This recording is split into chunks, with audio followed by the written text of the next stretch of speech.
here. Oh, I guess I can go search for opponents.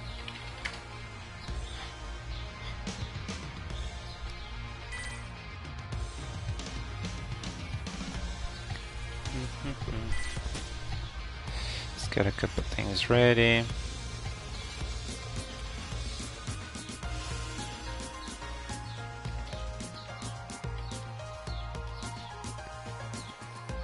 Yes.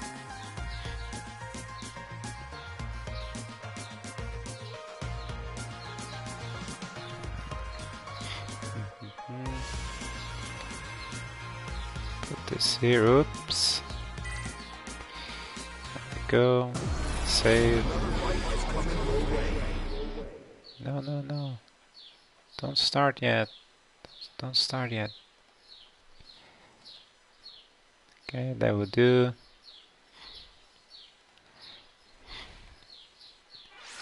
Alright, I think we're ready. So I think this is the guy that obliterated my Balrog. That's when I got tired of trying Balrog. I was like, alright. If you guys don't want to let me play, I'll take this seriously.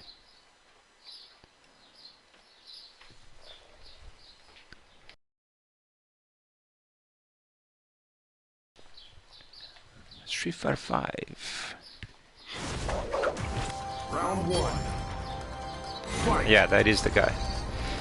That's the guy that got me tired of trying Balrog.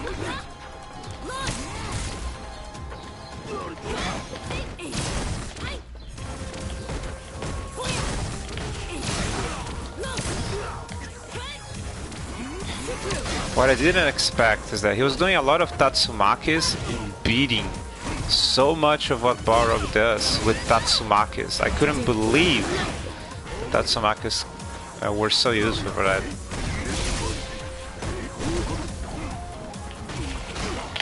Oh, even my mom knew we wanted to do the demon grab there. Round 2.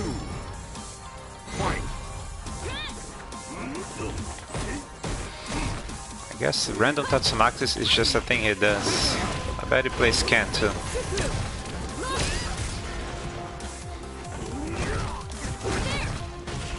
Oh, okay, so that's safe. Alright.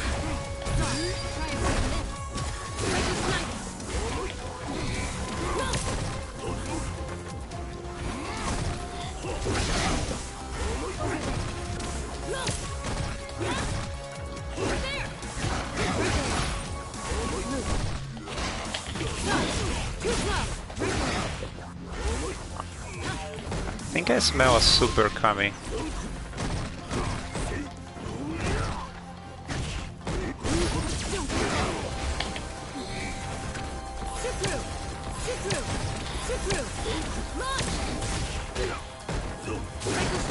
Oh no, I pressed the wrong button.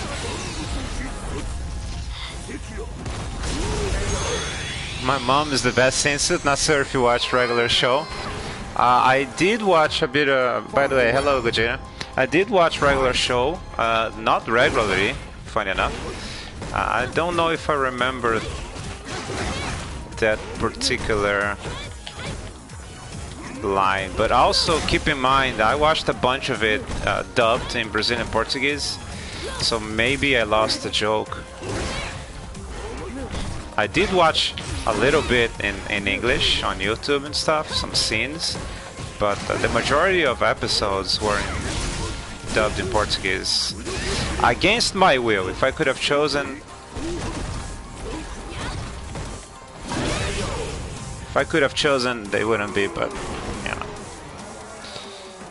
I watched it on TV, mostly. There was a time there that, you know, everybody talks about the golden days of Cartoon Network, which is before that time. But that time where regular show was, at least in Brazil, was playing Cartoon Network, there was a golden time as well, because there was regular show, Adventure Time, and Gumball. All three of those amazing, and they are like one after the other. It was really, really good.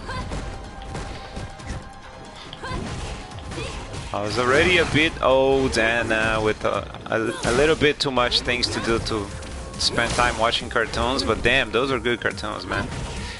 I think my favorite is Gumball. Gumball is just so smart.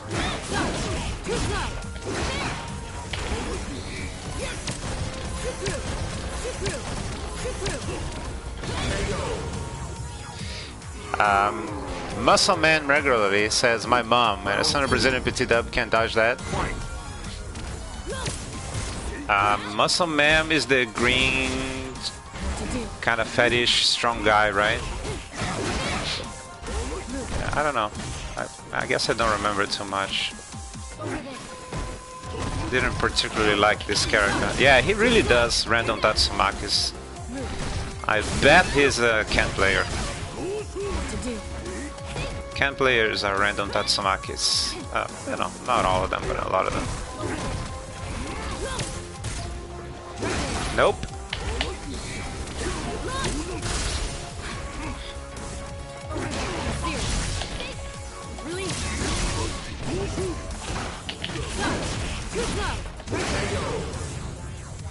Dunzo. Yeah, it was too much for my Balrog, but not for Falke. You win. English VO was Mark Hamill. Wow, Mark Hamill was that character? Really? Wow, that is incredible. Chowder and Flapjack. I don't know who those are. I don't know who Chowder and Flapjack are. I haven't seen too much Gumball, but I like what... Man, Gumball is so smart, man. Gumball is so smart. Like, I don't know what to tell you. It's so funny. It's so crazy that the characters are like, they can be anything from like humanoid cats to a piece of paper to a balloon to a 3D Tyrannosaurus. It's insane.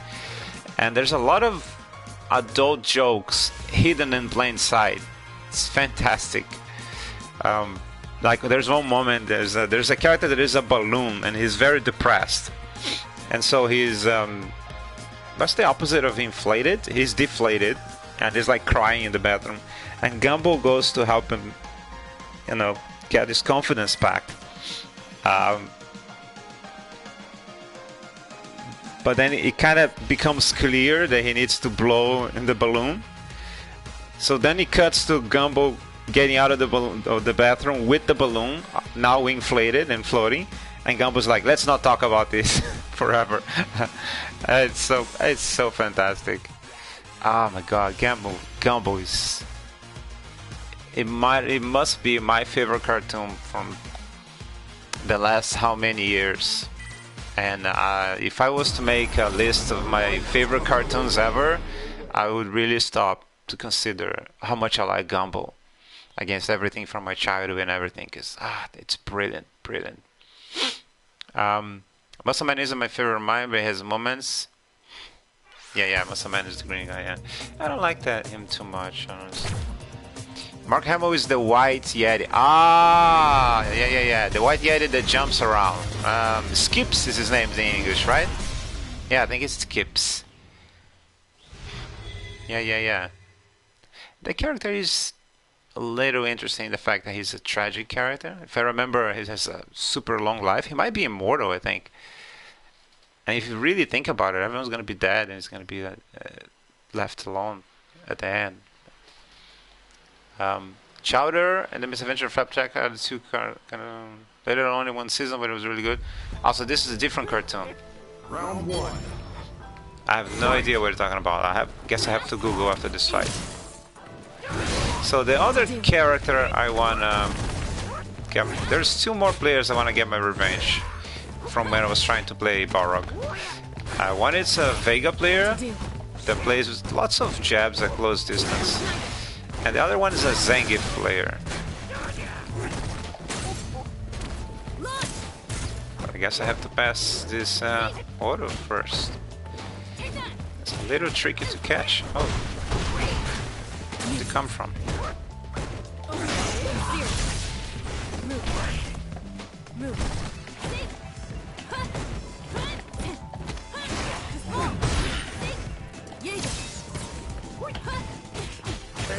Ah, that was a weird interaction there.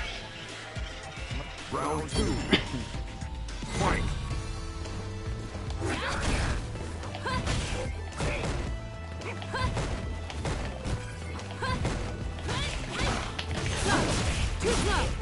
Let's get you to the corner. Okay, that's fine.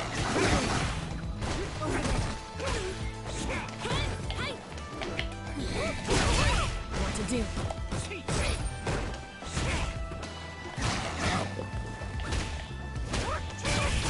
What to do?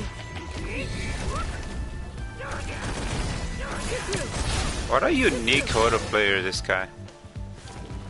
I don't remember fighting an auto quite like this.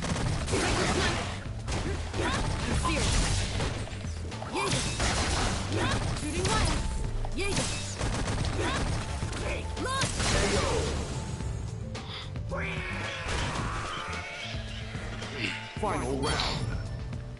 Fight.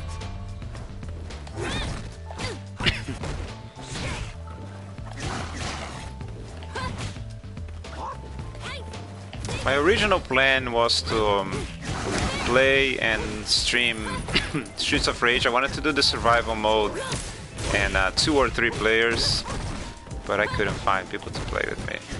Yesterday I finally played a little bit the game in co-op. Well, I did finish the story mode in co-op, and I tested survival mode in co-op in Streets of Rage 4. One thing that I was not expecting is that the bonuses you gain at the end of the round are separated by each player. Like, you don't share the bonuses. So that was disappointing, but I guess it's a huge advantage to have a partner. So I wanted to try that, but I couldn't find players.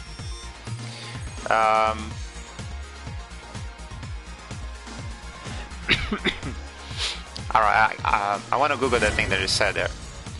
Oh no, wait, I have to finish another round.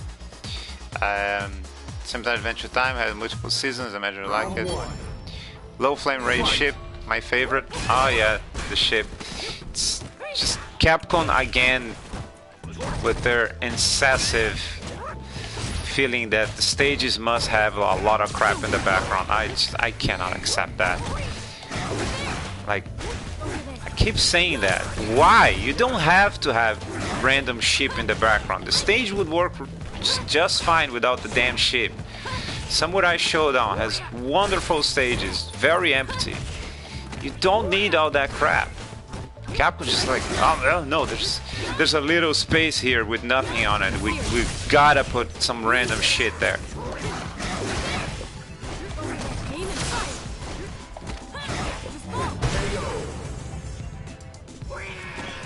This will be shipping 2013. Hello? No.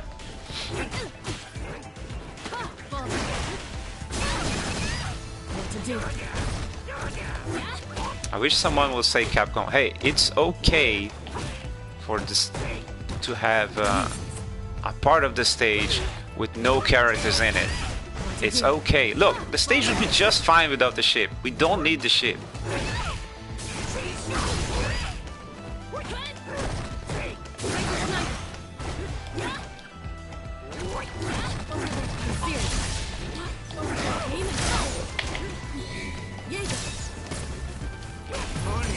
Ooh. One dash too many. One dash too many. Stage could have just a few ship and be good. It could have no ship. We don't need the ship.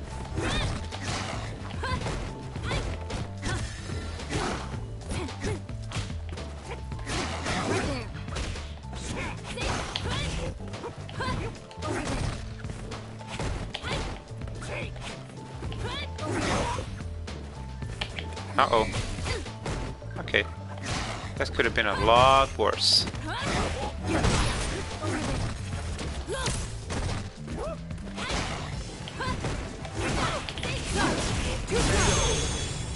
Goodbye, Oro. You win. My dad animated for Adventure Time once and hated. Whoa. One that's interesting too. Why did he hate it?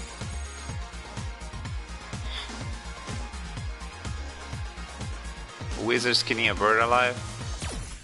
Alright, so let me Google the thing you said there. Where is it? Chowder and flapjack. Chowder and flapjack. What the hell is it? I have never seen this thing in my life. I have a vague memory of stumble upon this image, but no. I have never watched this thing. It's Chowder and flapjack. I have no idea what this is. It's the first for me. Isn't this where Ryu trains in canon during the game? I wonder if there is a lore like Odo's animals. Wait, what? This where Ryu trains in canon during the game. I wonder if there is a lore like Odo's animals. Ryu needs to eat after all. Oh, you mean the sheep? Brazil missed out if they didn't get. I don't know if we didn't get it. Maybe they did. It's just I didn't watch it. If it was at the same time, you said it was at the same time. If it was at the same time, then maybe we didn't, or maybe we got later. Sometimes we get things later. I don't remember watching this, so definitely not at that time. If it came after. The shows need to be in Brazilian PT to air on TV. Well, there's quite a few things to unwrap about that.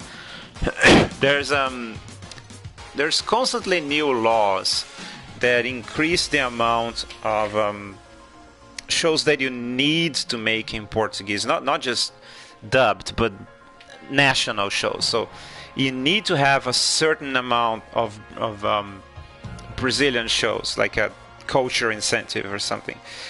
This is something that keeps being more and more, right? So in the beginning there was none, and now there's some, and there will be more in the future, I bet.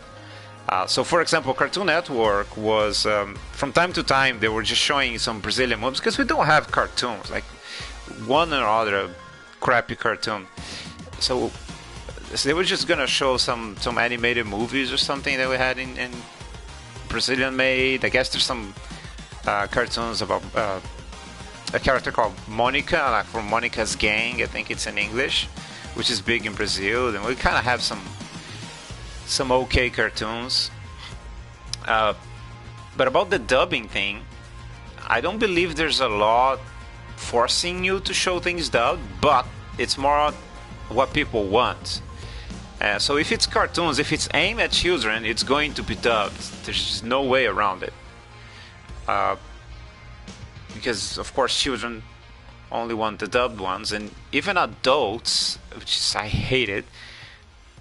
Like even adults, if they're gonna watch like in Pixar animation, it's like, oh, I can't watch it if it's subtitled. I can't pay attention. Oh my god. Yeah, so even adults, if it's anything animated, like Toy Story or whatever, they want it dubbed. And then, unfortunately, more and more, just people want things dubbed anyways. Even it's like Fast and Furious movie or whatever movie it is.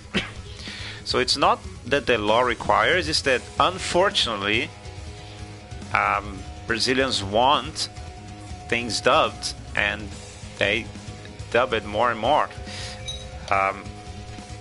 I still prefer things, well, luckily now I speak English, but even if I'm gonna watch something in a different language, like I just watched a Japanese movie, I can't fathom the idea of watching it dubbed. I think you lose too much. But my generation of wanting to watch things dubbed, subtitled, is dying for sure. Give it a few years and there's not gonna be anything subtitled in Brazil. Even the movie theaters, like, it used to be that movie theaters had things subtitled, and if it's aimed at children, then yeah, it would be dubbed. nowadays even the big movies in the movie theaters are showing up dubbed, and it's getting increasingly hard to find a session subtitle. You still have it, but it's getting harder every time. So yeah, future generations is not going to be anything subtitled anymore. Definitely not cartoons. That was a big rant. What else? Street Fighter 6 looks 5 recover from 6 looks 5 recover from a debilitating disease. I have no idea what that means. I will say that I did not get into the beta, but I don't know. In this industry, a lot of people work on hype for the new thing, and I never got in the hype for the new thing, which might be one of the reasons my YouTube channel is not very great, because I don't embrace the culture of hype for the new thing. I love the old things, and yes, it's a new game, okay, but I'm not hyped about it. The best example that I can think of is I have a friend who does not play fighting games, especially not Street Fighter. But every time there's a new one, he's super hyped about it. He had bought arcade sticks in the past to make the transition to arcade sticks. He bought the game and the console. He sold the console, then he bought the console back because he wanted to play the new game. And he was super hyped about 6, and he got into the beta. And it's weird because I know for a fact he will not play Street Fighter 6. But for now, he is hyped about it, as is a lot of people. I don't work on hype. As you can see, I'm playing 5. I love 5. I will play 6 when it comes out. I'm sure I'm gonna love it anyways, but I don't get super hyped about the new thing. It's super difficult. Well, I think I need to focus a little bit here.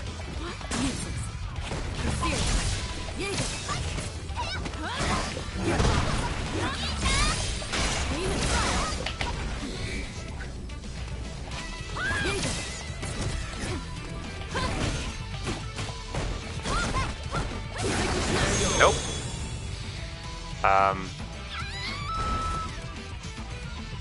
You wouldn't let me have the easy way.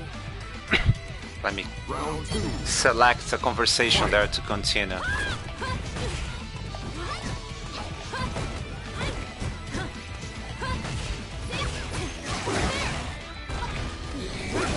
Nope.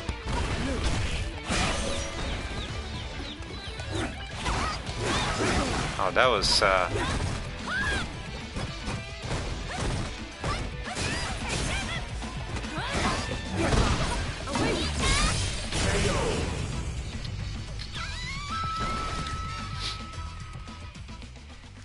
not today, Akira, not today.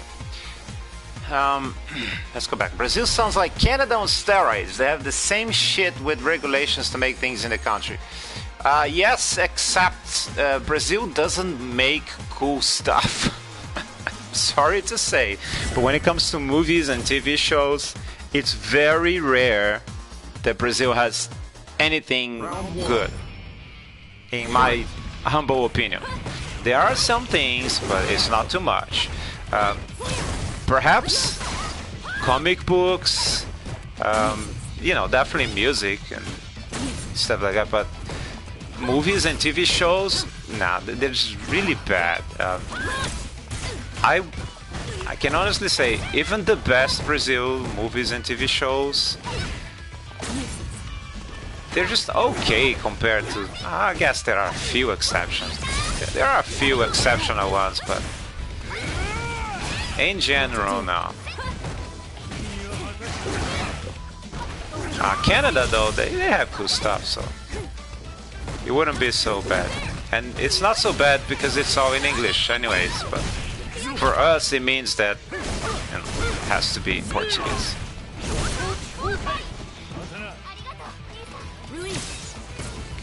I don't think there's, especially cartoons, Brazil is just really bad at cartoons. It's like amateur. Oh, he has one. Alright. Yeah, so Brazilian cartoons, they feel very amateur. Like the animation is very choppy. It's the lack of money in the production. Even the better ones are probably, I think, Turma da Monica ones, Monica's Gang. I guess the idea is good for the children, but just the animation just sucks so much. Oh, that said, I don't know about Canadian cartoons, now that I think about it. Isn't Beast Wars? Wasn't Beast Wars made in Canada?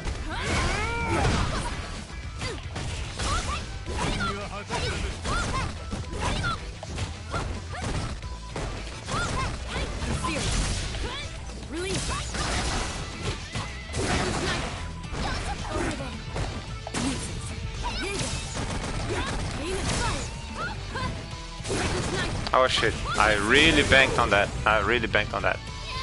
I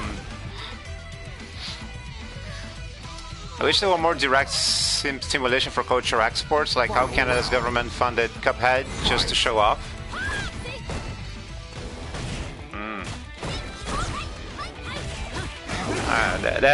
I think that conversation is it goes beyond my capacity, I'd say.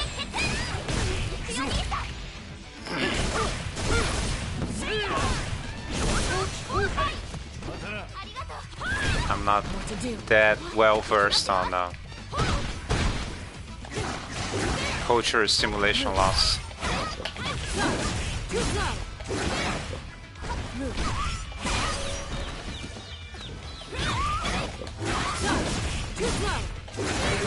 What do we say to the god of death? Not today.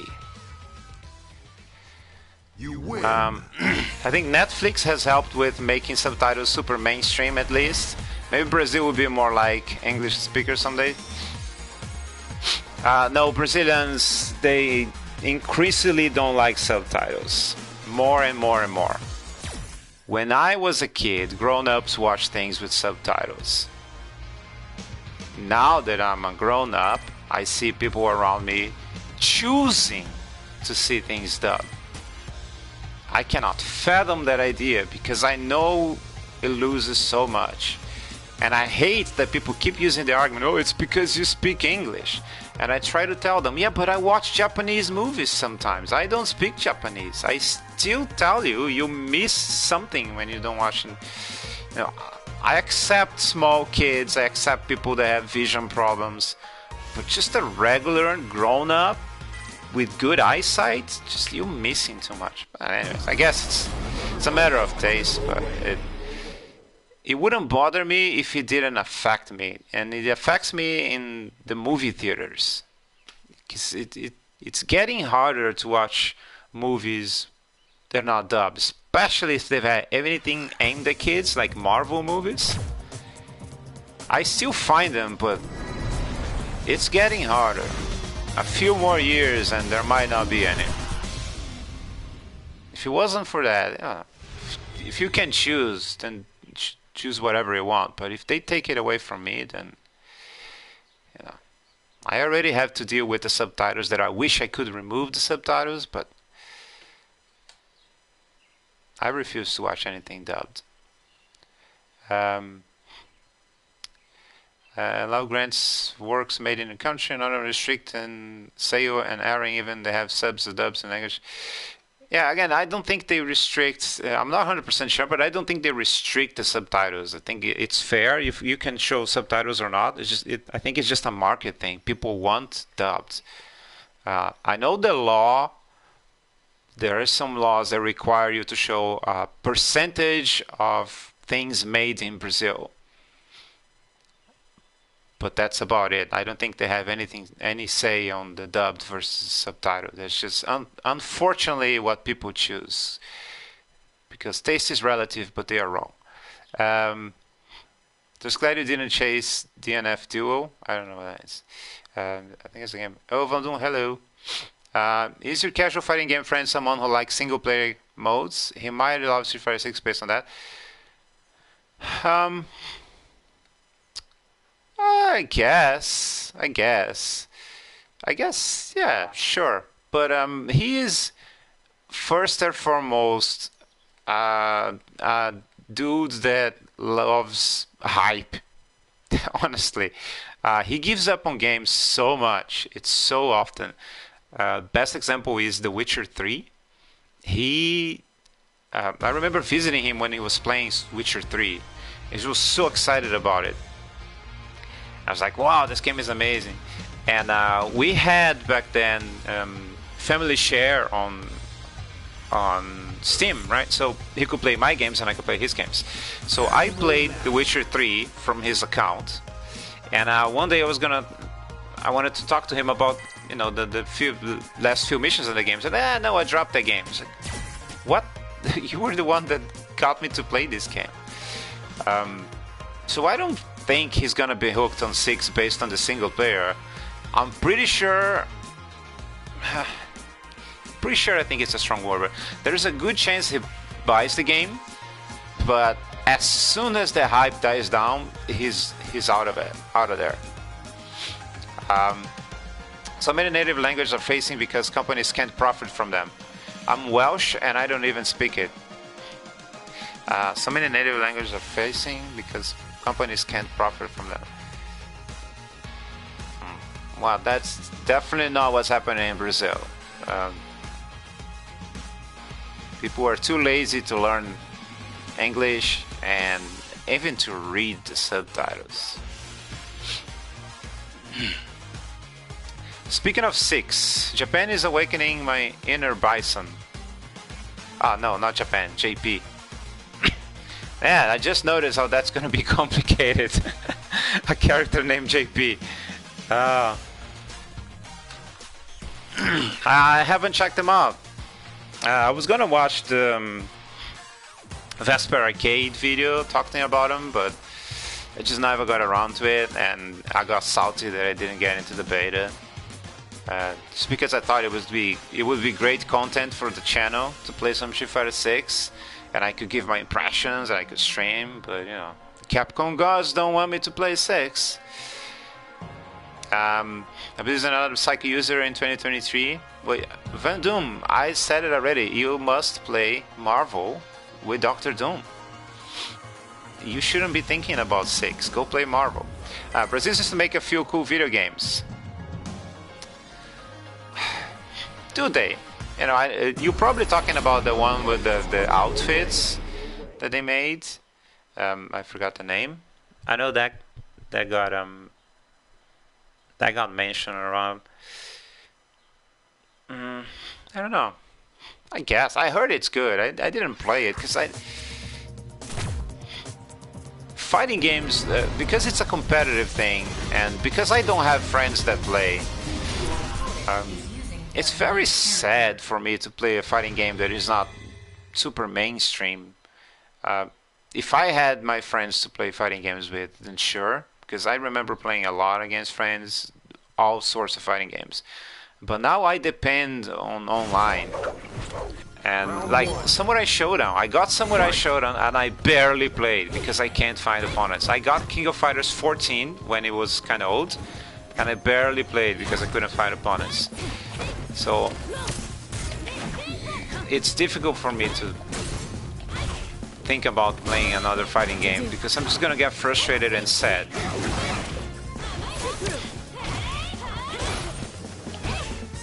So if you have friends to play offline, cherish them. You don't know how precious they are.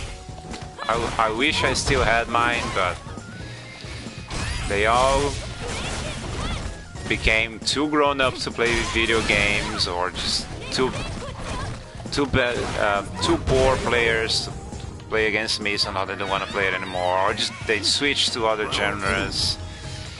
Yeah, good times, man. I really miss the times where I had offline friends. Well, we used to play all kinds of fighting games. Like, I remember there's one dude, like, we played pretty much all King of Fighters, and we played Kizuna Encounter, and just, you named it. Clay Fighter, Power Athlete, you name it, we played it.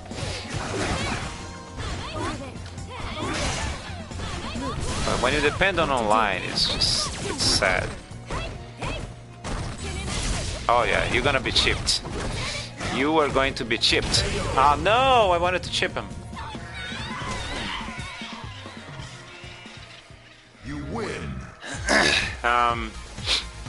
Wasn't the Capoeira games made in Brazil?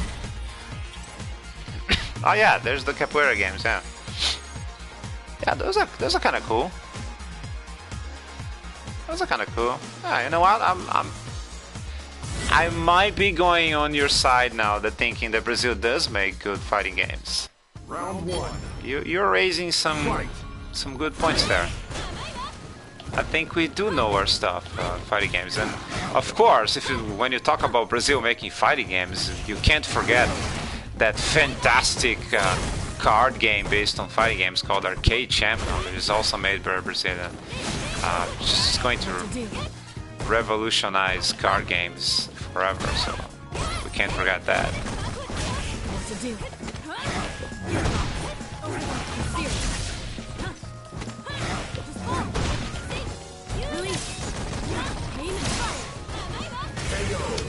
I was really hoping Ingrid would join 6, but I have very, very, very few hopes that she's gonna be in 6. Very, very few.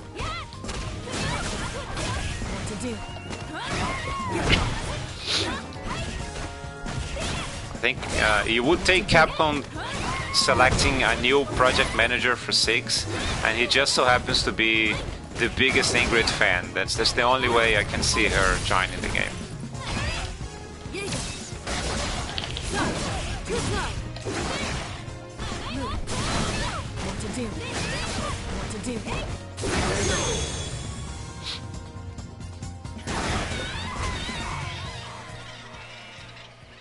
You win. Scarecrow, yeah, that's him. COVID has delayed indie games indefinitely, but AAA release come out finished.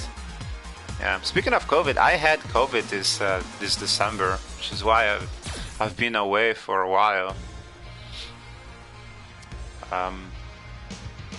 Ooh, I lost the conversation. Take the times. Agreed. Indie devs must take their times. Probably release a AAA. You know, I was searching the AAA thing, and as far as I know, there is no reason why something is called AAA. They just decided. I don't know. Looks cool to call a big game a AAA project, and that's just what it is now. But as far as I know, there isn't like, oh, this is an A game, this is a AA game, this is a AAA game. So like, no, if it's big, it's AAA, and why? Because so. Vlandum started to use Steve in Tekken, so we have Vlandum again not talking about Marvel 3, which is this boy gotta learn. This boy gotta learn to play some Marvel. Blue Spark looks cool. I don't know where Blue Spark is, but Steve is cool. I love the dodges. That's the one thing that makes Steve one of the cooler video game boxers for me, is the fact that he has dodges. I don't know how much integrated they are into his actual gameplay, if you're really supposed to do the dodges, but I love that he has them.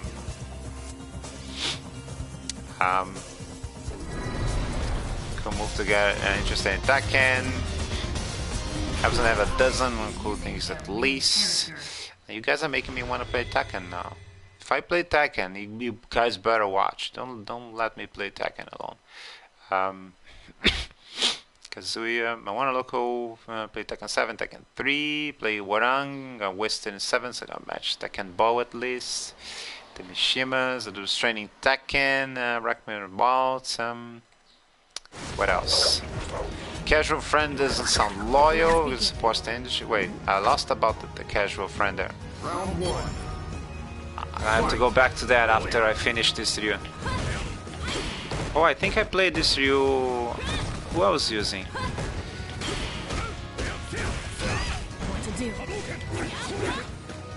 This guy is one of those Ryus that he doesn't even bother trying the hard combo. He just does the basic target combo.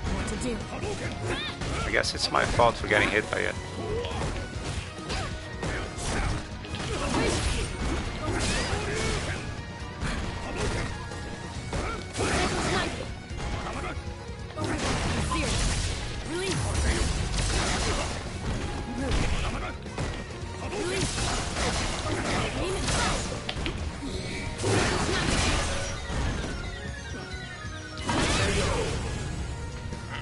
I was thinking about the best way to kill him, decided to just... Round 2.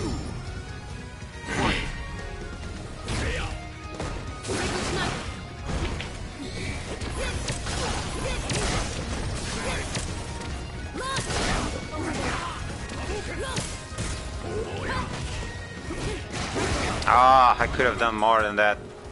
I predicted the parry and I still messed it up. What to do?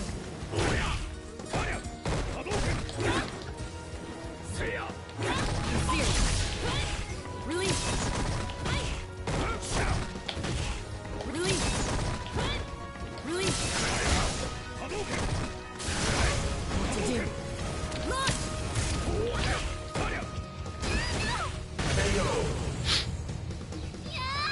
I predicted that, man. What I should have done is a crush counter. I don't know why I didn't do a crush counter.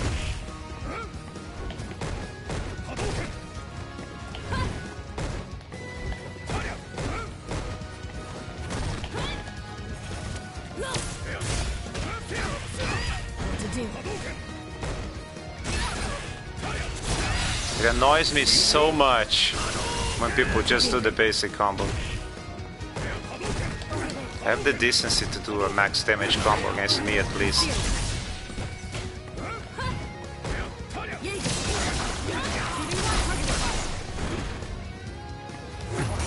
Uh-oh. Uh-oh. Ah, it's okay, I'll get him next time. So let's go back to the chat there. Training Tekken, racked me last bout. So bad I'm learning Josie to counter his Heihachi. I'm still missing that.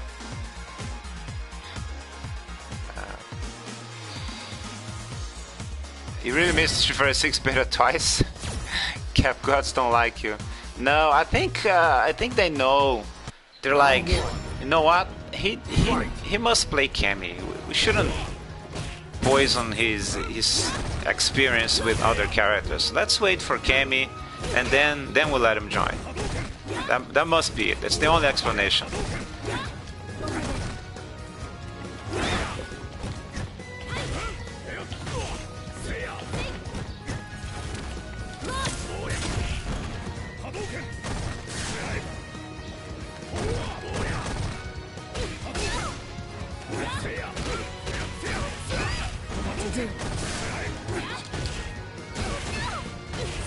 God, the sort of Blaxus. I'll be honest, this guy's starting to annoy me. He's starting to annoy me with his back jumps all the time.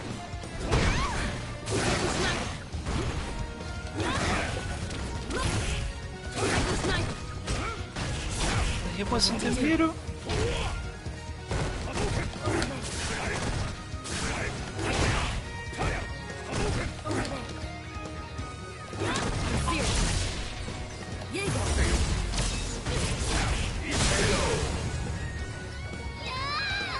I am very annoyed, but now I gotta wait for a new chance. KOF 15, I have never played KOF 15. I'm yet to play KOF 15. Play other fighting games to learn characters, learn Mishimas in Tekken DR, I'm not sure what DR is. But I kind of did the opposite. I learned Jun Kazama from playing Asuka in 5. Can try to use our characters in the RN7 to learn them. Series though, OG released on 90s. They played Essential 5, which was pretty fun. Samurai Showdown, I think the best time I had was 4, I think. But again, my best times in fighting games have much to do with did I have people to play with. And during the time that I played Samurai Showdown, I think it was 4, it was the time that I had the more people interested in the game that I could play with. Especially that I had one friend that was playing with me often. So it naturally makes it to the top of the good times that I had, because, you know, the new Samurai Showdown, never had anyone to play with. I literally only played that game against the CPU or Japanese people, so huge lag. Never played it offline with anyone, so it's difficult to judge the quality of the game because so much is contaminated by having people to play with or not. So Samurai Shodown 4 is probably the one I like the more.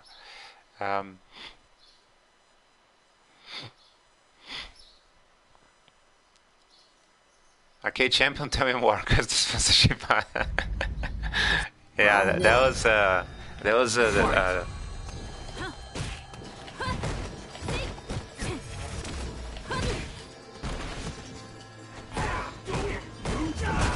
my god, this guy is making me play on the training stage. You better win, dude. If you're gonna have this mentality that the training stage is required, you better win.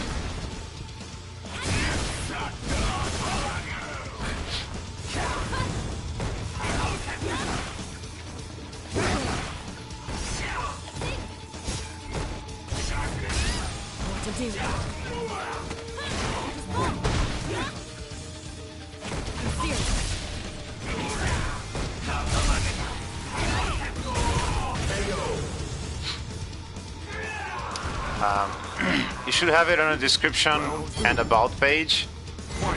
Well, it's probably better to wait for the game to be released, right?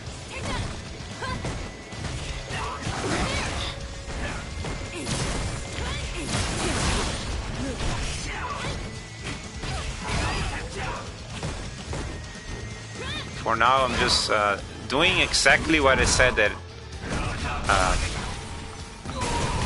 For now, I'm just trying to create hype, which is exactly what I was just talking about, what I don't usually have, which is hype for new things. So I don't know, other people have, so I'm kind of counting on that.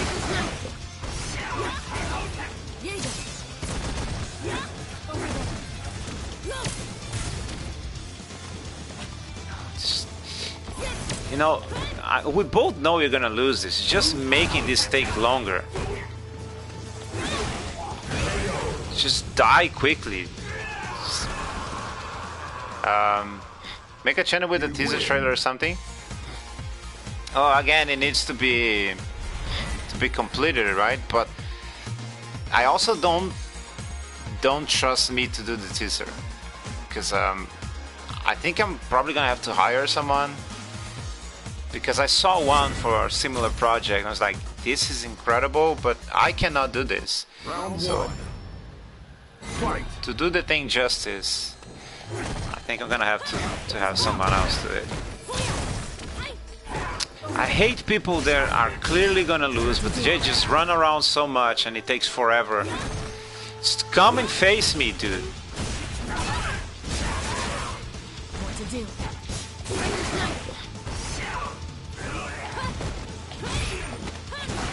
Just wasting my time. What to do?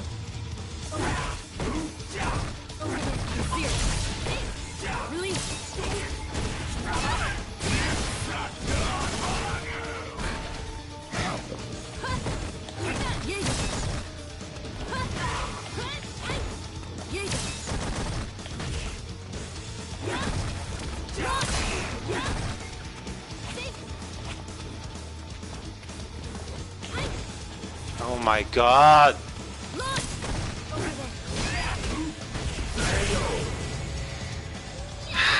Now there's another round of this. I have no patience for people running away.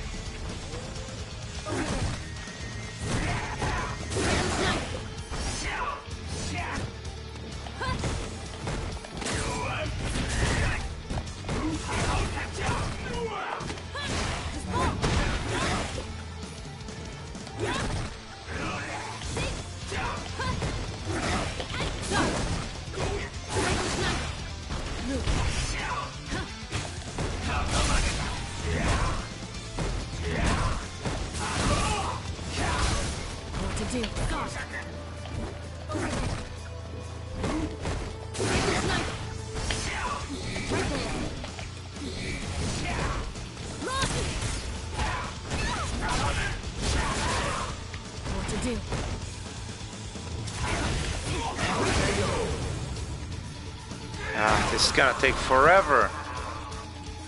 Final round. Fight.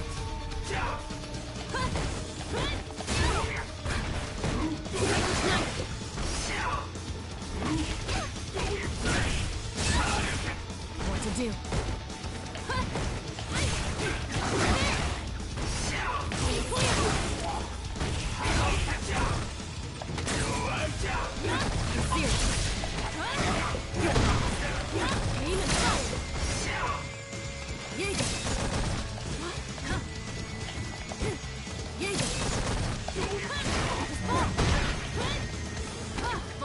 You know, the forward heavy punch into the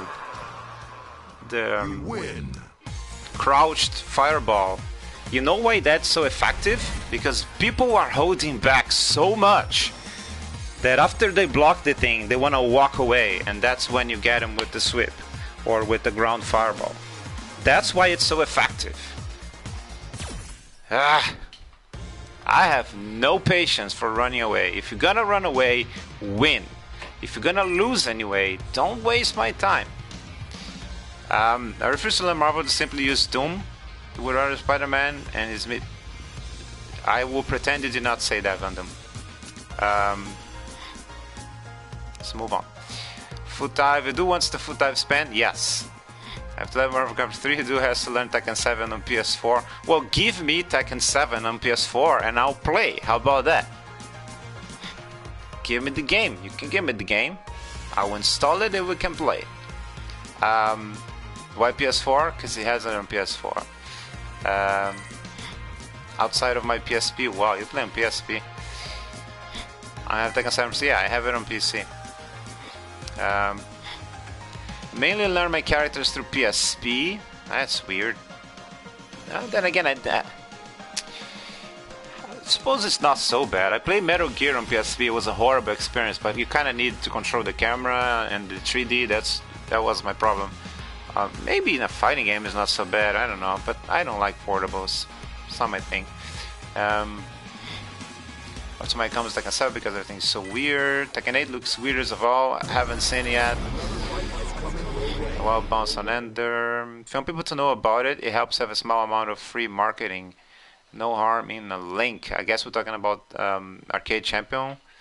I don't have anything to link to, so when it's ready, maybe I'll do like a demo version or some free tabletop game or something. We have universal meter and aggression. Meter is only acceptable with meter-based characters. It will be recognizable. I hope you has enough of the bonus charm. So we're talking Tekken 8 now. As a spammer. Well, I'm kind of backed up on the chat here. Tekken Force Rap, Revolution. Round 1. Fight. Oh wait, is that the guy? Oh, that's the Ryu. Oh, here we go. That was kind of fast. See, that guy runs away, but at least he wins. So that Kage was just wasting my time, but this guy actually knows how to do his annoying playstyle.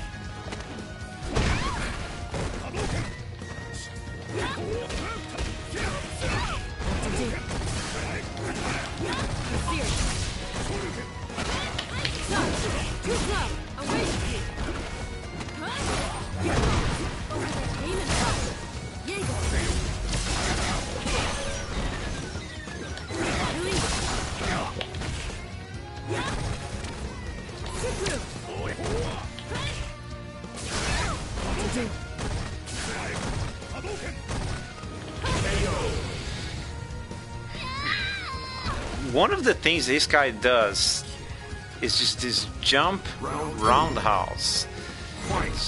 This psychic jump roundhouse.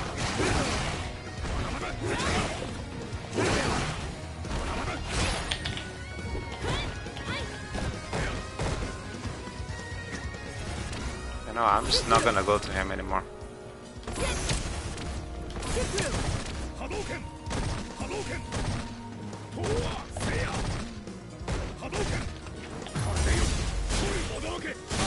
What to do?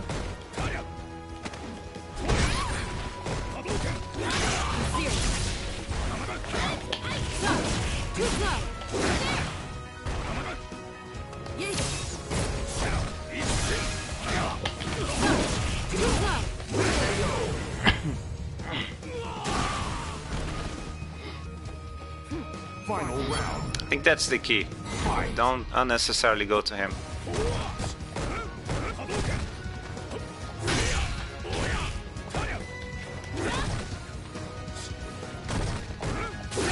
I'll give it to him. He's pretty good at stopping jump-ins. He has different ways of doing it. Sometimes he does a jump roundhouse, a standing heavy kick, a shoryuken, V-trigger activation.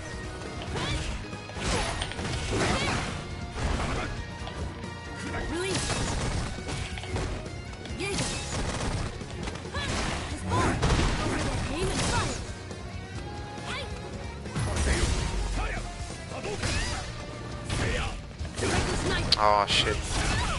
He read me like a book.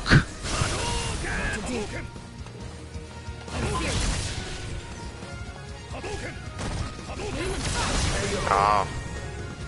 Wait, he even blocked that? You lose.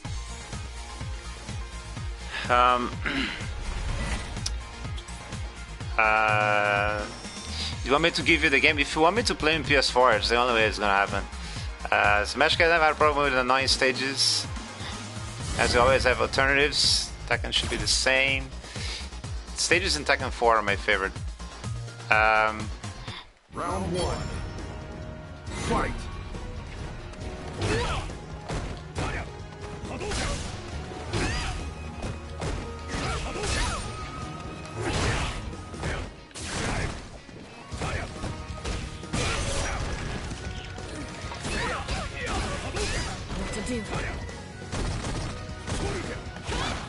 Now, why didn't I crush counter?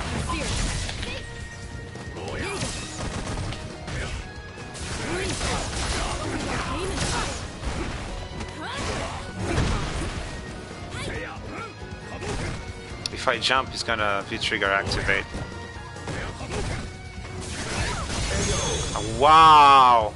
I was just wanting to charge a fireball. Ah, that was the wrong time to press the button. He's really good with anti-airs.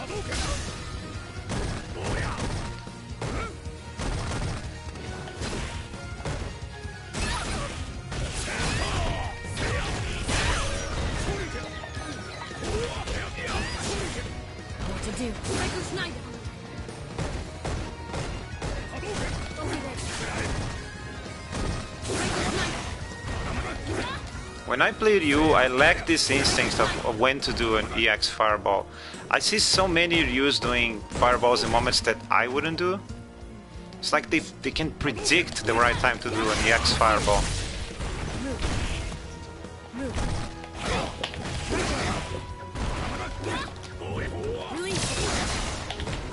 Ah, shit! Ah! It's a little too far away. Just a little too far away. You lose. He annoys me, but I'll give it to him. He's good. We should run PC so we could mod out the stage.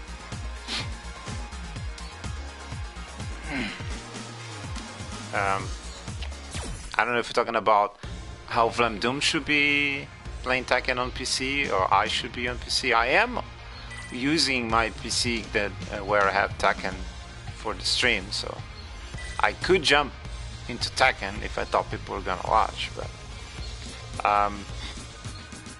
what made jumping heavy kick is Ryu's most first weapon. Yeah, he was pretty good with that.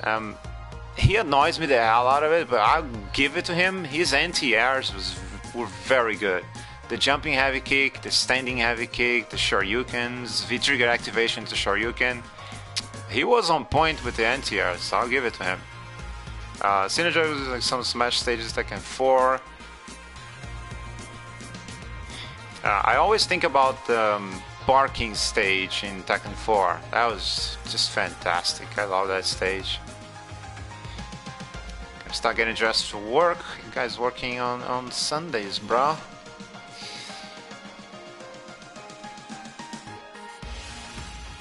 Vlamdoom is out, well, was out a few minutes ago probably because I was late with the chat, but thanks for the company. Vlamdoom are Tekken enthusiasts. I still say he should play Marvel with Dr. Doom and do foot dive. the finger lasers.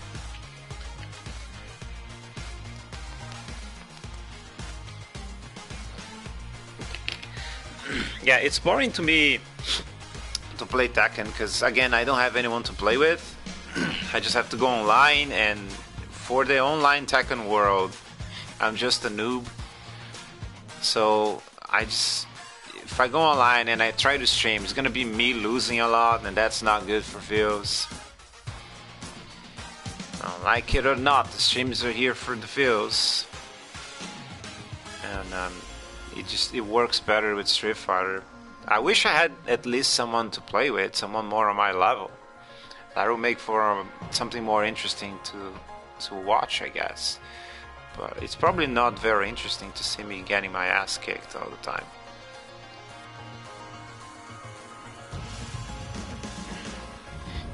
I kind of want to play that Ryu again, but I don't think Destiny is gonna give me a third game. Did I beat that guy before? I probably did, but maybe I had a different character. Tekken seems to be one of the series where people are more receptive to seeing new players. Well, you say that, but my Tekken streams did very, very poorly, and someone did mention in clear words that it's annoying because I was just losing all the time. So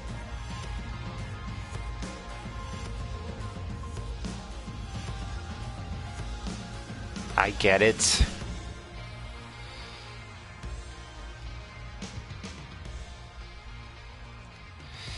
I kind of wanted to switch out of Falke, but I can't because I want to fight that Ryu again. I want to find the Ryu player.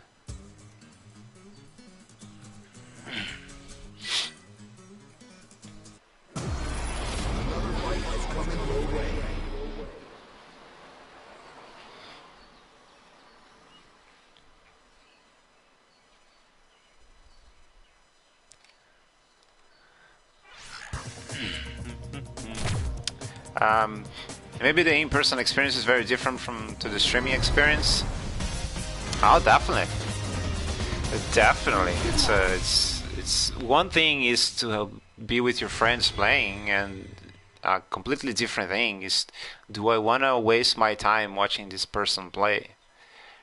Right? I keep saying that there's 3 reasons why you would watch someone play video games, and any of these 3 reasons is good enough. If you can have more than one of these, it's better. So the 3 reasons are, wow, that's a cool costume. Whoa, look at that costume. What the hell costume is that? That's so cool. Wow, that is fly, G.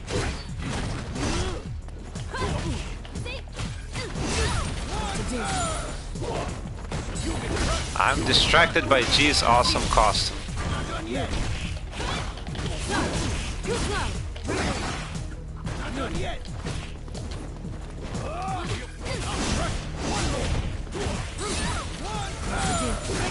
Uh-oh. Alright, I must stop paying attention to G's costume.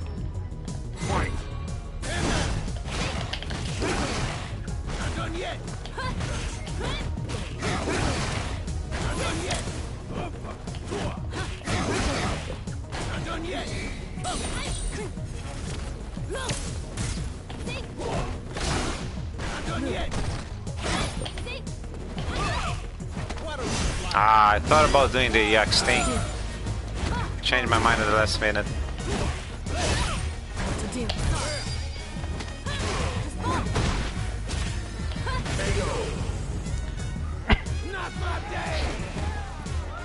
That is an awesome color.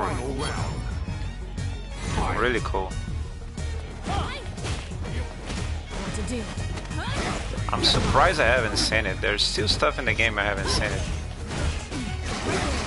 You won't miss. It's not done. Handle this.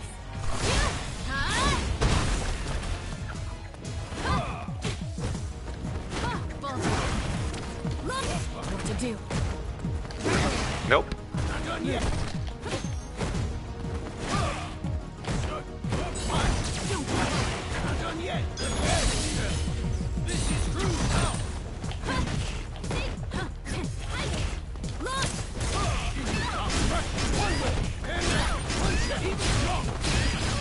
I don't know what I should do.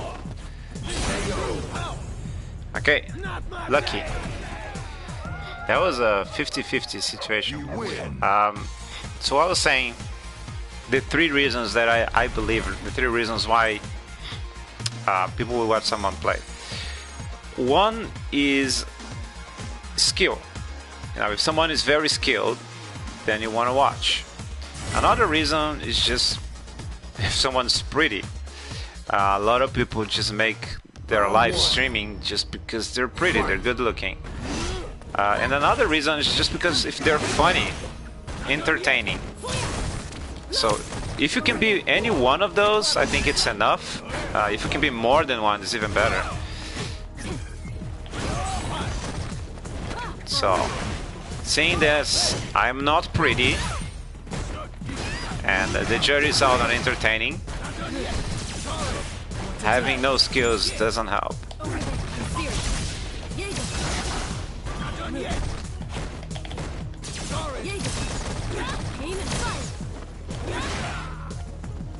Uh-oh. If he gets close, I'm so scared of the command grab. Oh, coming into cheap territory. Oh no, oh no. Oh, he could have won. He could have won. He messed that up. I'm glad I'm not the only one who messes combos. He is human.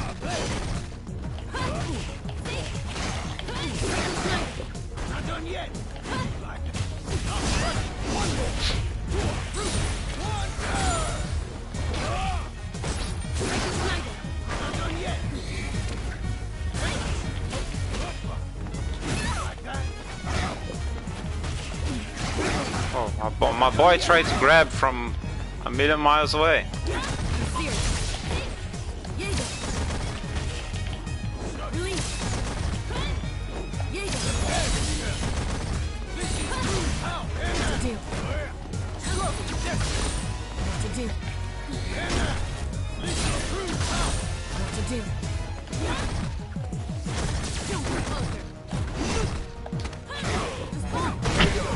What was that grab from a million miles away? You win.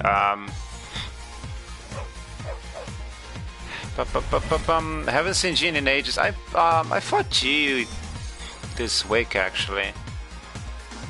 They're always good. G players are always good. Is the OTG step from Falke plus on block? It is. Now you see why I do it so much. It's plus. I think it's +2.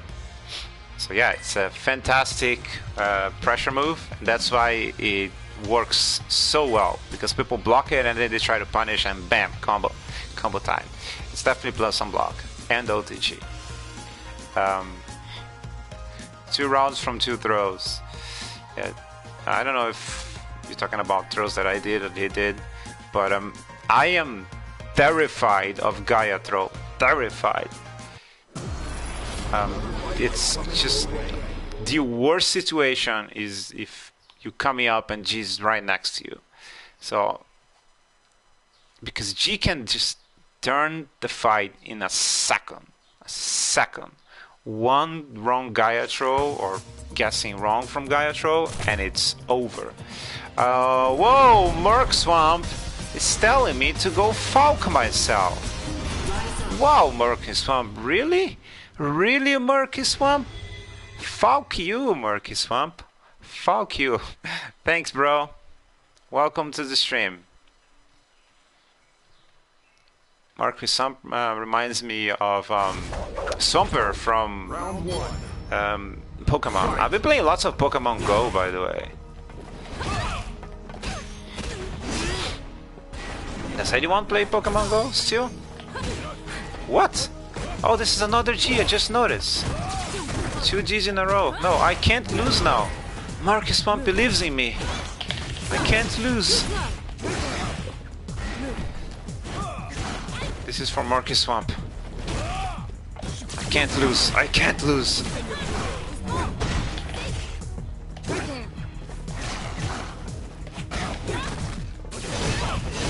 No, no, no.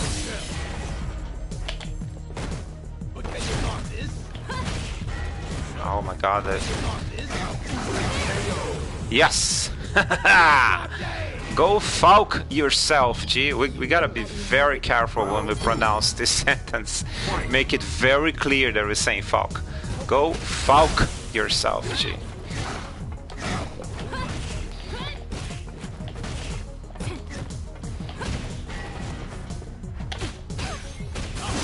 You know, when I play on PC, I have text-to-speech on the super chats.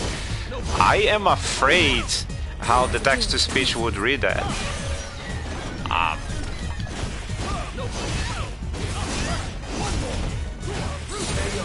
Wow, that was a big combo. That could potentially be pretty bad for the channel if text-to-speech is on.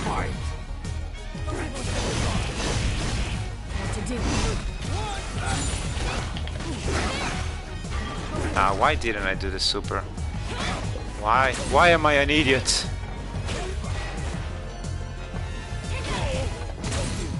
As usual, I'm terrified about Gaia throw.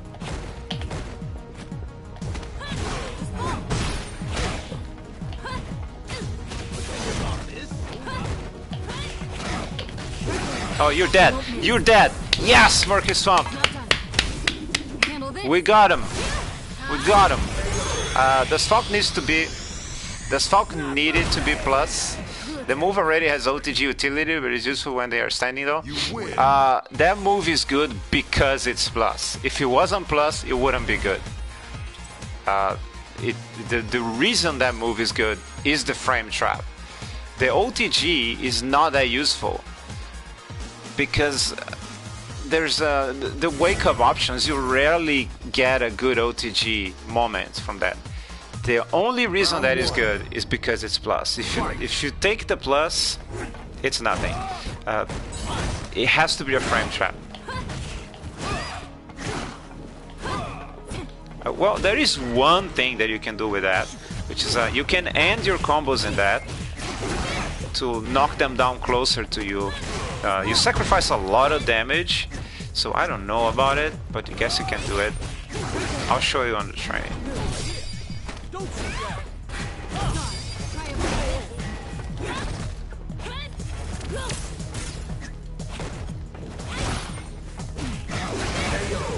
Yes. Saw someone play Pokemon Go at a fighting game local.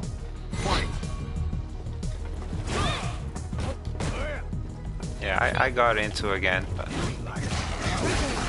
sometimes I do think it takes too much of my time. Maybe I'll stop it eventually. I don't know why I have this custom on PS4, where I save fight money so much to purchase the characters. It was an impulse buy. I am afraid of Gaiatro. No! Okay, that was wrong of me. That was wrong of me.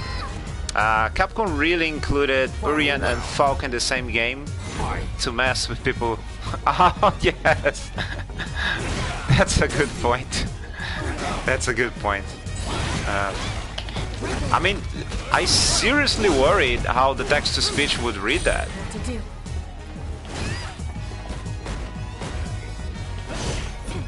But the thing is that Urien, I think it would be safe, but if you have bad words on your channel, it's really bad with your relationship with YouTube.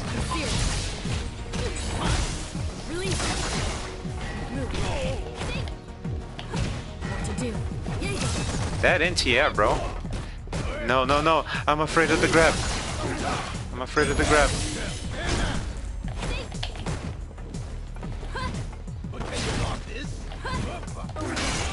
Oh, you're dead. Ah, no, I wanted to chip. I don't know if you noticed, but I love to chip people. I love. The one thing that I love most about fighting games is predictions. Making a prediction.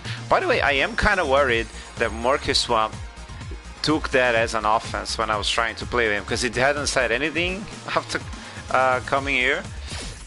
So if you're watching MurkySwamp, just to make clear that I was playing.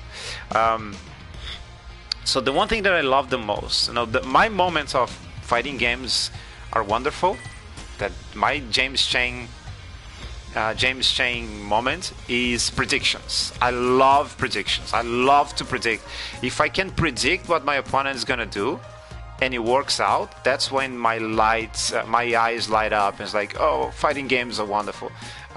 That's why I don't have the mentality that a lot of fighting game players have. They like option selects, right? It's, oh, I'll do this, and if they jump, I'm covered. If they don't, then it's a grab. I don't have the mentality because I like to predict. I like to go into a situation like, oh, I know he's expecting another throw, so I'm gonna walk a little back, I'm gonna shimmy him and hit him with a combo. If it works, I was like, fighting games are beautiful, man, and I cry. It's like a whole James Chain moment. That's my number one thing. But my number, this whole story was to tell my number two thing that I forgot now. What was my number two thing? I was just talking about it.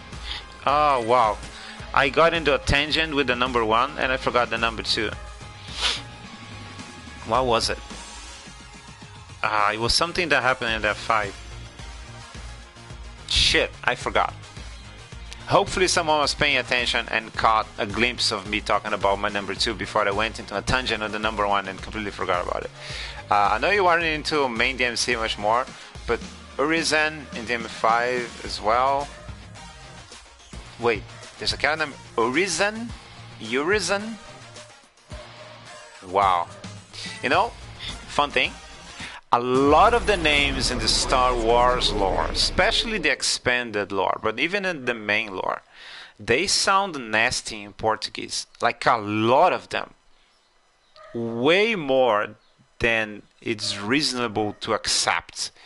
So there's a friend of mine with a theory that someone working with Star Wars is a Brazilian and he's doing that shit on purpose for a laugh, because it's statistically unlikely that so many things would sound dirty in Portuguese in Star Wars. So there's a lot of characters with switch names in Portuguese. James Chen moment, man raging.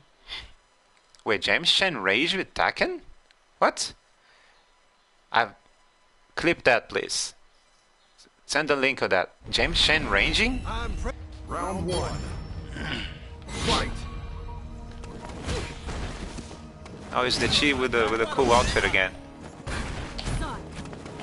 What to do? That's 3 Gs in a row. That's way too much time spending worried about the Gaia throw. Wow, what a round. Oh, okay, okay. We're doing some taunts, alright. Okay, that was a good round, that's a good round. That's a good round. Round two. Okay. Oh, that damn throw. What to do?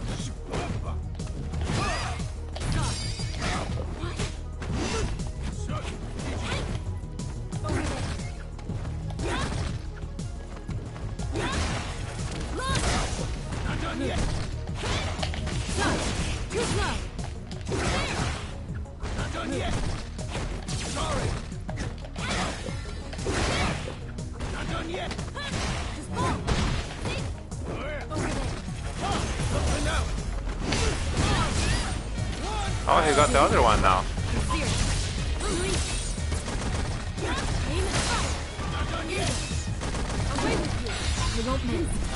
Oh, there we go. I remember now. I remember. My number 2 moment of I love fighting games is cheaping people out with the super in Street Fighter 5. I don't know about cheaping people out in games where cheap is easy, like Street Fighter 4.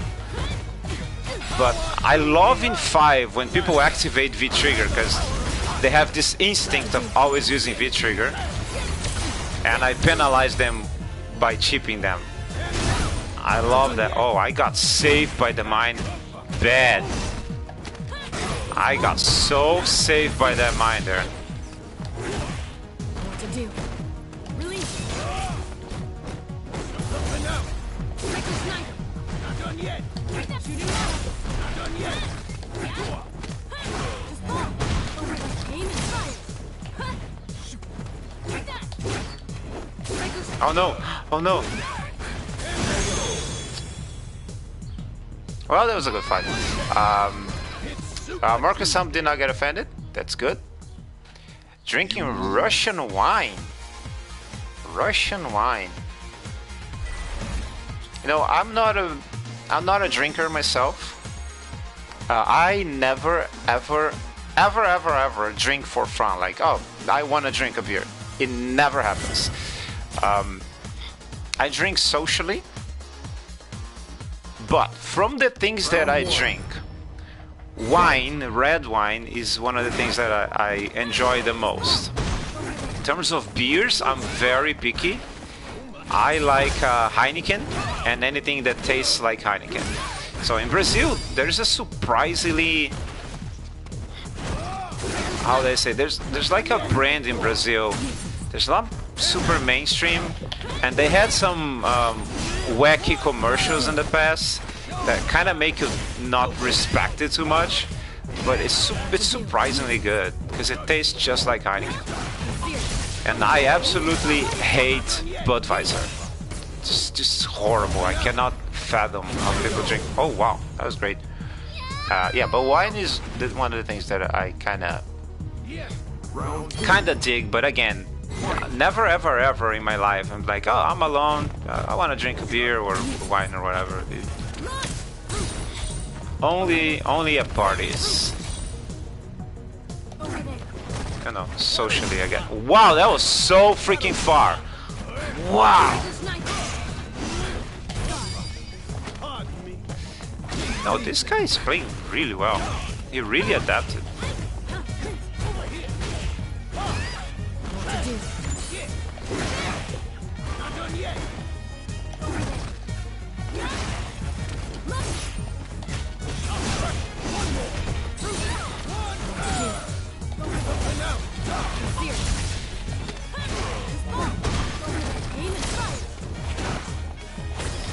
Oh, that was sad. That was sad. Oh, I thought I was so smart going to the other side. That was sad. But you know what? He played really well. He adapted. Congrats, G. I'm not even mad. That one was good. See, I don't mind losing. It just needs to be a good fight. I hate running away like a little scary scarecrow. Trying not to say a bad word. That one was a good fight. I don't mind. One of my main songs in the MurkySwamp is called Public Enemy. Okay, so these are the links. I am going to save the link. I'm not going to be able to watch it now, but it's there because I want to watch James Chen raging.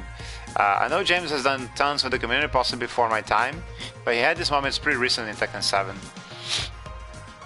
Oh, sorry about that, but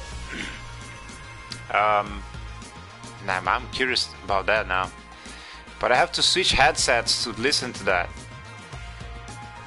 It's 5 minutes. It's way too long. I'm gonna check it out after the stream. But I'm very curious about it. Let's talk James Chen. I know I've mentioned this before, but I don't know if people listening are new viewers or not. So I'm gonna try to be brief.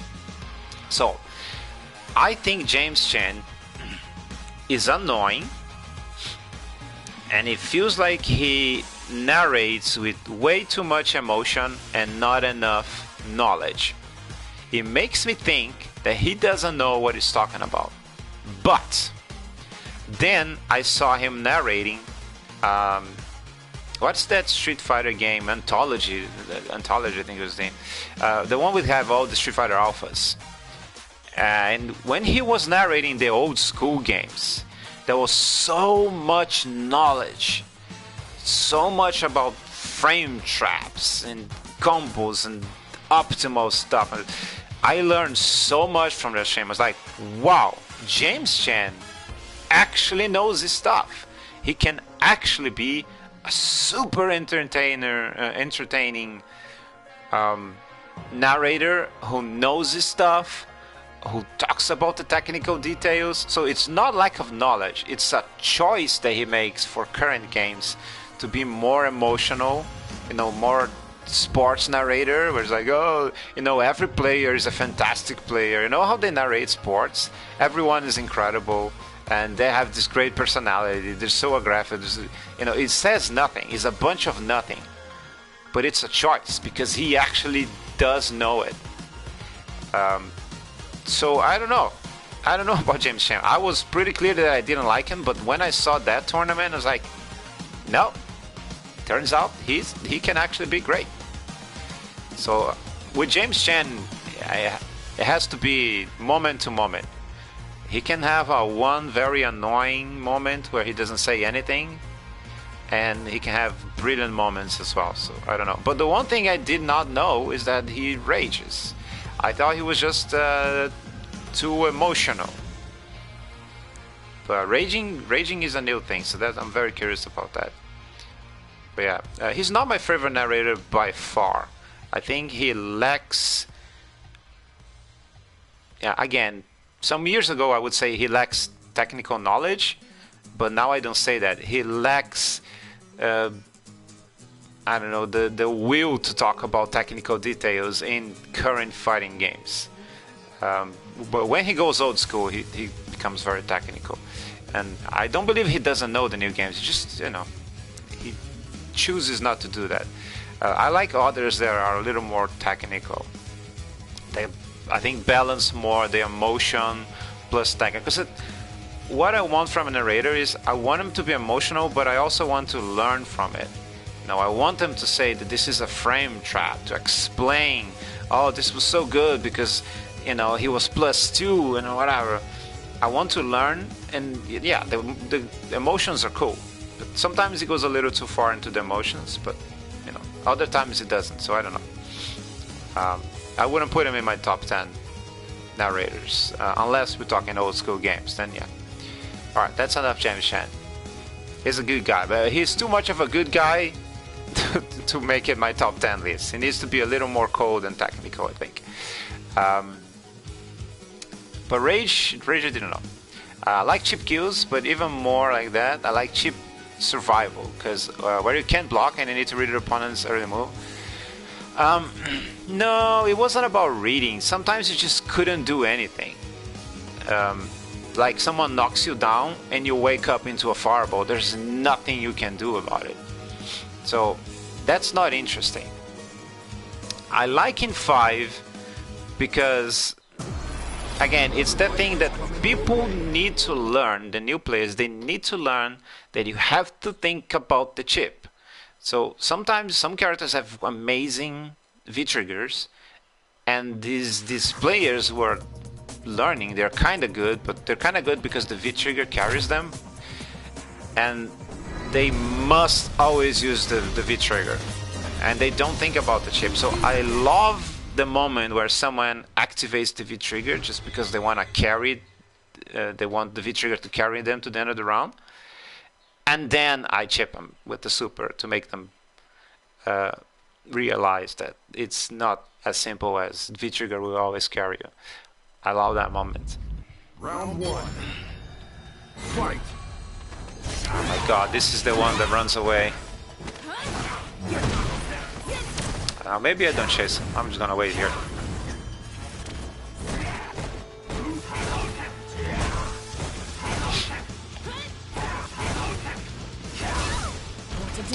Why did I chase him? Why did I chase him?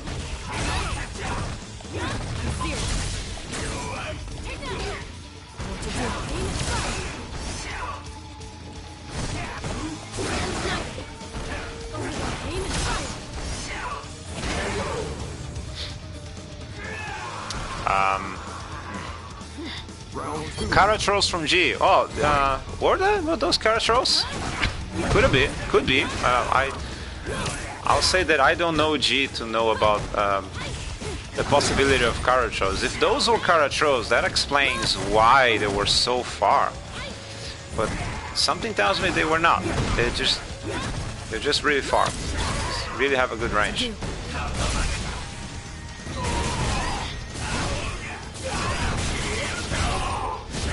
See, that was a cool round, a cool combo, but he's one of those that wants the trigger to carry the round for him. Oh, I messed that up. That's fine. I hope I end up liking JP half as much as G. Weird that they went with 2 alphabetical letters this time.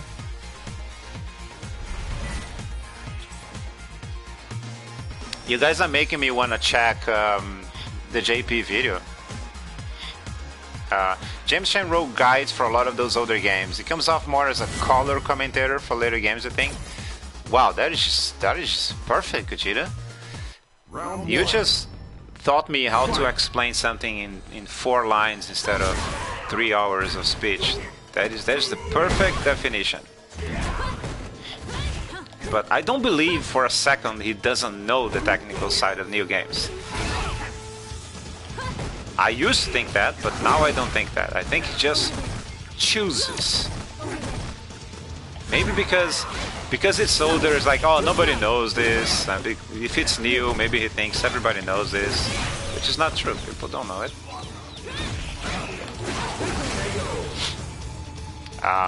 James is never commentating newer games alone.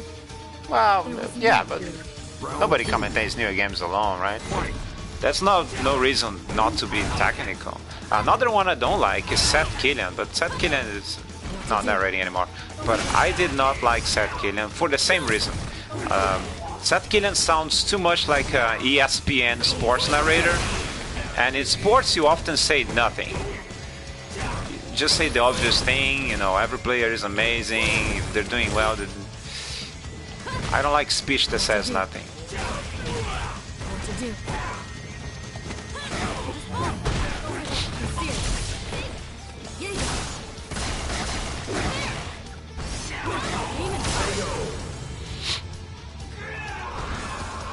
Was that it? You win. That was it. Obviously it takes more resources, but you earned the chip over the round and could have low parried. Well, if you're talking about 4, no, you couldn't. Knockdown into CA isn't too different in 5 particular, with weaker defense. No, wait. Knockdown into CA isn't too different in 5 particularly. You're talking about chip. I like the thing in 5 where you need to be aware. It's what I said. A lot of people are used to having their V triggers carrying the round for them. You know, Kage's with that V trigger there. Rashid's with that V trigger with the whirlwind. G's with that V trigger.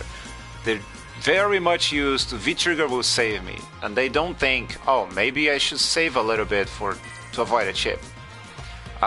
In Street Fighter 4, I won an enormous amount of fights with blocked Spiral Arrow. And that is because I hit him with a Gyro Dive Smasher, which is her Ultra. It doesn't kill them, but it puts them into a chip state, and I ended up exactly 1 Spiral Arrow away from them. So I just Spiral Arrow, they wake up into a Spiral Arrow that they block, and then they die. Happened over and over again. It did not make me feel great, like I feel when I get a chip KO in 5, because of the V-trigger thing. So I like the way chips are in 5, where it has to be done with the super, where you have a defensive tool, but you need to be aware of it, because if you waste it on something else, then you're not gonna have it. That is the perfect sense. I don't like the situation where chips can be done with everything and it's impossible to get away from it.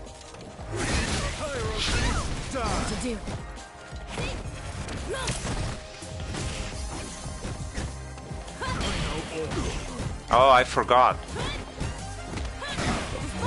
Gil 100% kills the dive kick. 100%. There's even on hit. If I hit the dive kick, he's still gonna hit me out of it. So I just cannot use the dive kick ever against Gil, unless he doesn't know what he's doing. But you should always play like your opponent knows what they're doing, even if they don't, because then you're not practicing. If you play abusing something because you know they don't know about it, you're not practicing.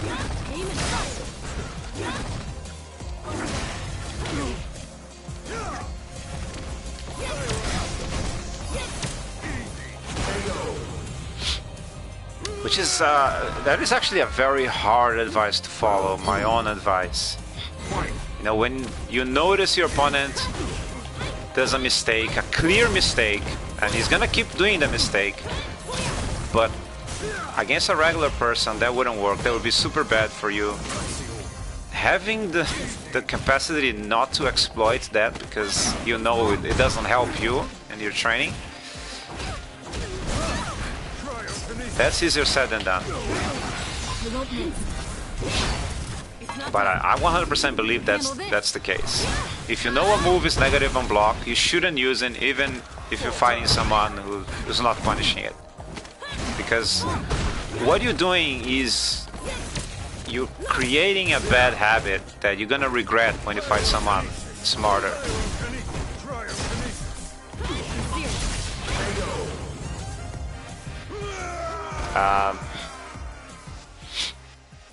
Would a DP backdash not beat Spiral Arrow? 30% worth in chip? Well, what it wasn't in 4. Yeah, actually backdashes were invincible in 4, I think. But I don't know if... Because Spiral Arrow moves forward, right? So I usually catch them. Wait, why are we not fighting?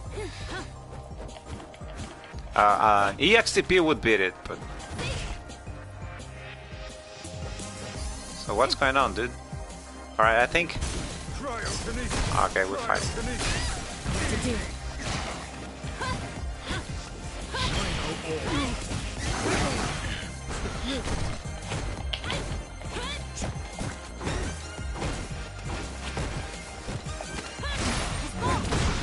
But I know it was very annoying to wake up to fireballs in 4.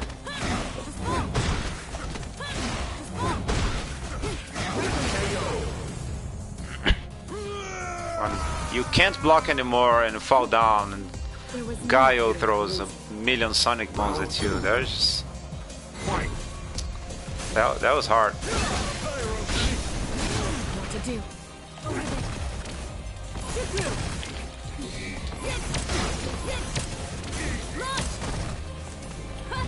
Oh, I shouldn't do the dive kick.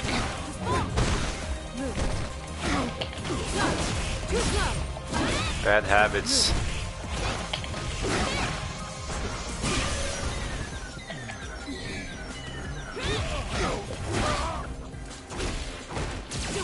I messed that up. Nothing new here. I shouldn't do the dive kick. God damn it. Alright. I think I'm gonna switch from Falke. Swamp brother, if you're still here, I would like you to choose my character to end the stream in, you know, about half an hour more. If you're not, I'm just gonna, you know, pick whoever. I'll give you a few options. I could try Balrog again. I was trying to play Balrog earlier. I got my ass handed to me like 3 times, and I got tired. That's why I started with Falke. But I could go back to Balrog. Try to save my honor.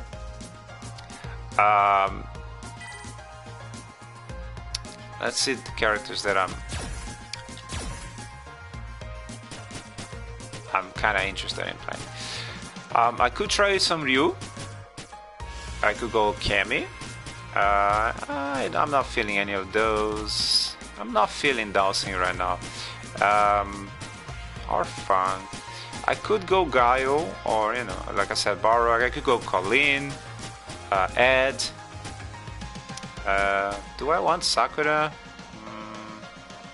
No, I'm well undertrained with Sakura. I need to catch up. I could go Blanca. I could go Poison. Lucia, Honda, Oro, Akira. I'm not feeling the best character of the game. Let's wait a little bit, see if Mr. Swamp wants to choose. If not, I'm gonna go with who am I feeling?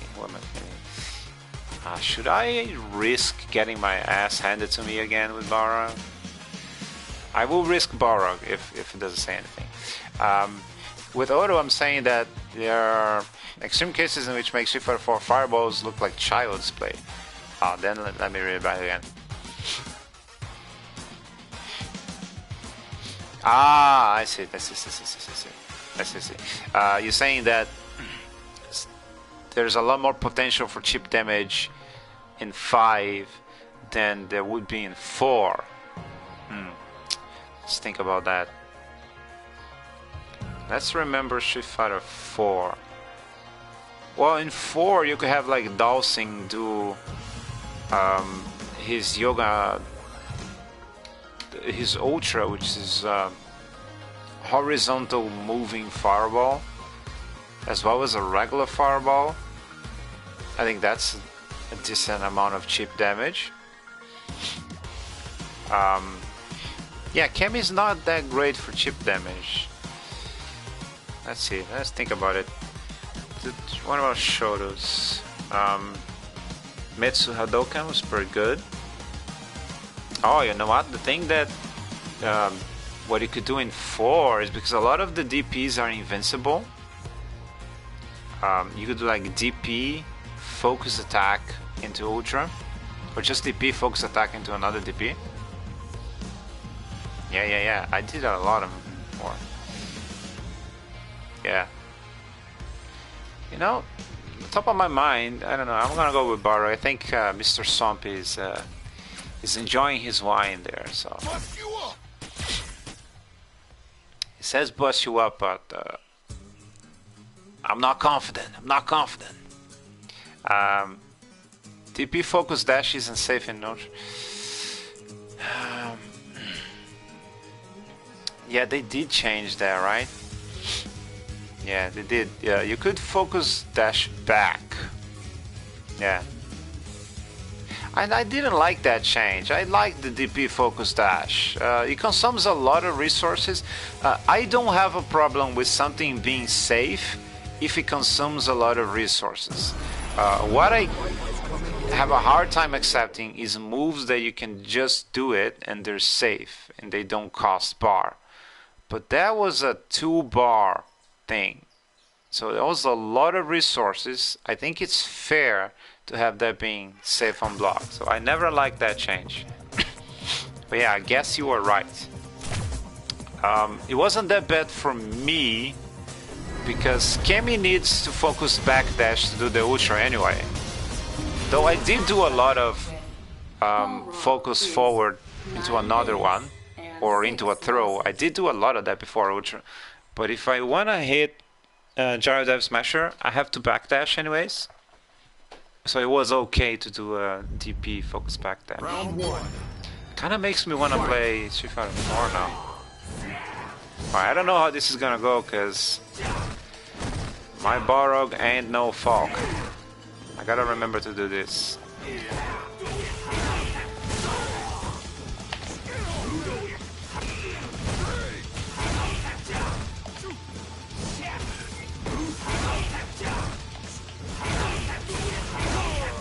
What?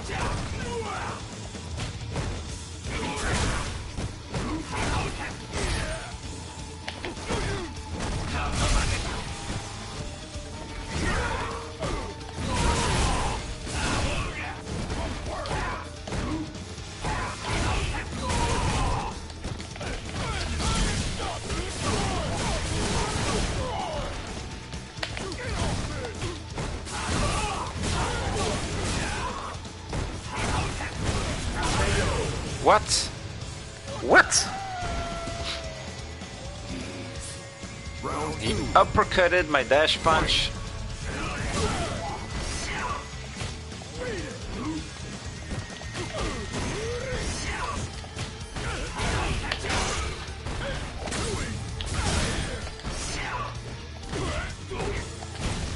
What?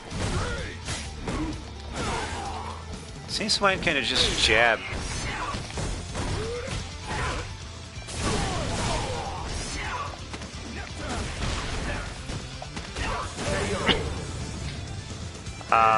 Since when can you just jab Barrock?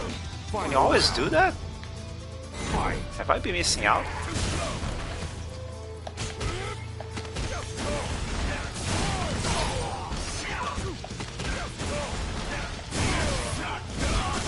Guess I could have guessed that.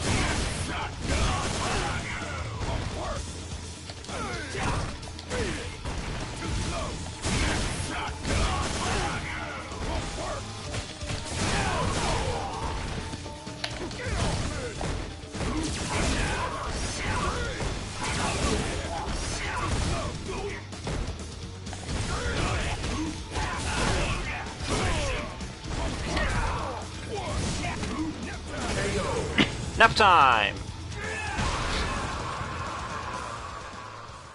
You win.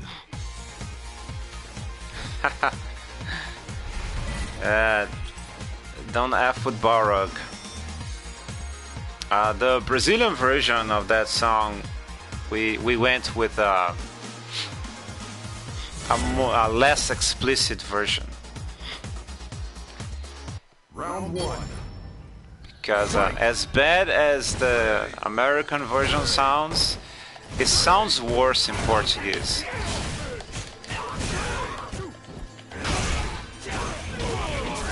Maybe I should have gone with a cleaner version. Either way.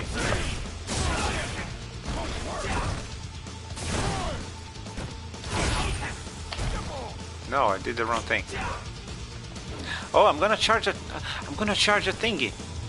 I'm gonna charge a thingy. Yeah, I'll just charge it. Does it go through fireballs?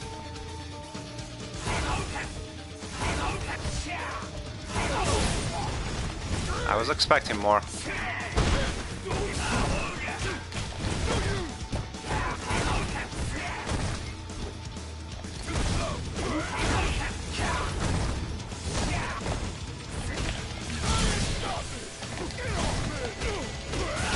I was expecting more damage to that. Round 2. I'll try again. Charging. What?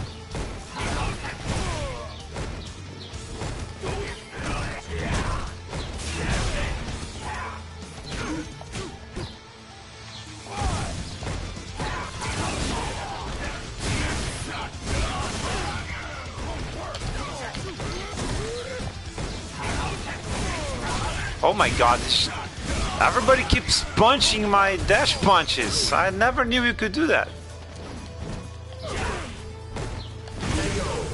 I never knew you could punch dash punches. This whole time I'm trying to block and dodge them. You lose.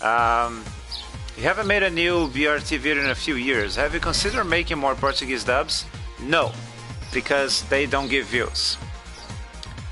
In my early days, well, not early days, early resurrection of the channel days, I translated videos in Portuguese, but you just need to look at the numbers. Fight.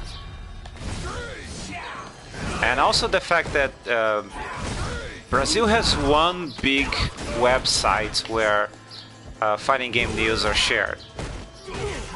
And they don't like me there. So they don't advertise my stuff. And people don't want to watch it also. So it's not worth it, the trouble. I would do it, but if people wanted to watch. How is everybody punching dash punches? I'm so surprised about how easily you can punch the dash punches.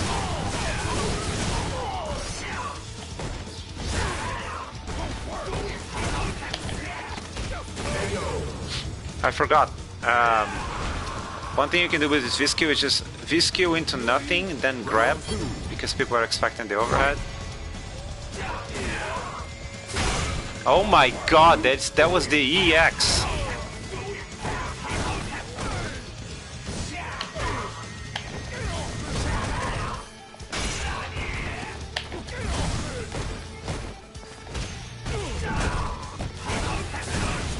Oh my god!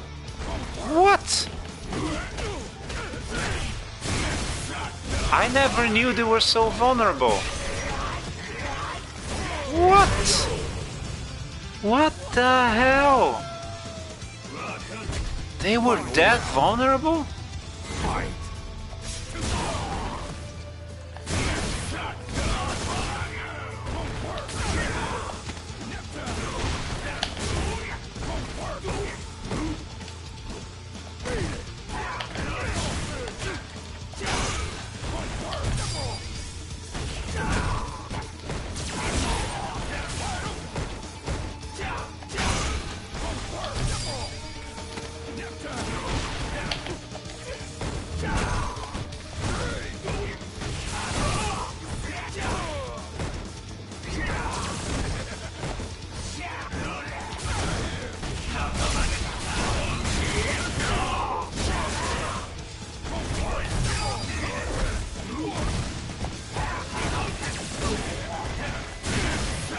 I never knew dash punches were that vulnerable.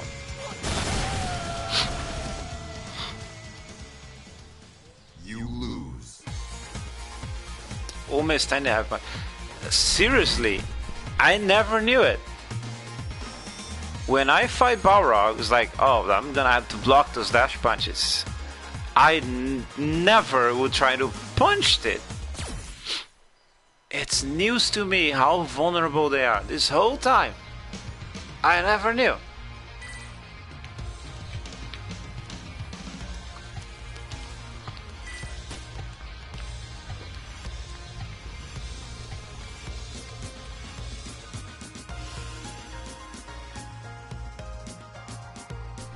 Let's analyze. The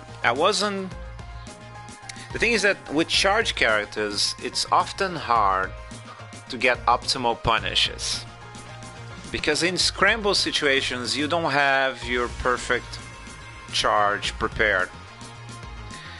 Like, so if I'm playing Cammy and it just so happens that there's a scramble situation, I get my optimal punish. But if I don't have my charge, but then again, I think crouching heavy punch into the DP thing, and then I can charge. Yeah, I was letting a lot of damage on the board, and I guess I could have predicted some of those DPs, but I don't know my crush counter combo.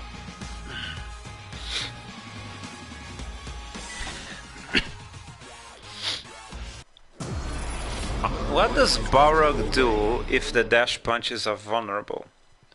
What's my other way of attacking? Let's think about that. It's because in 4 EX had armor. Here it doesn't.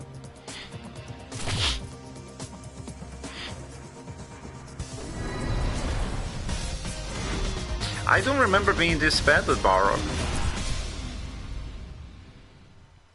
I remember being a more decent player. Not sure what else you can use. Probably not turn punch. Yeah. Now I wish I had watched more Balrog players. Round 1. Because my experience of fighting against Balrog is that I have to block those dash punches. In this weird universe where I'm so vulnerable to being hit out of it.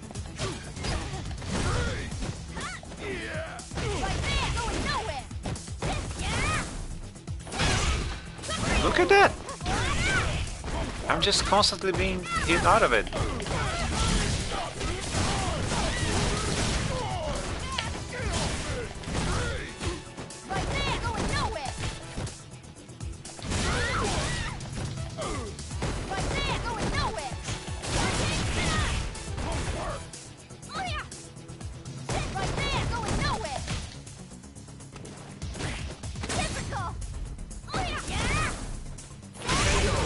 Oh my god, I was hit out of it again!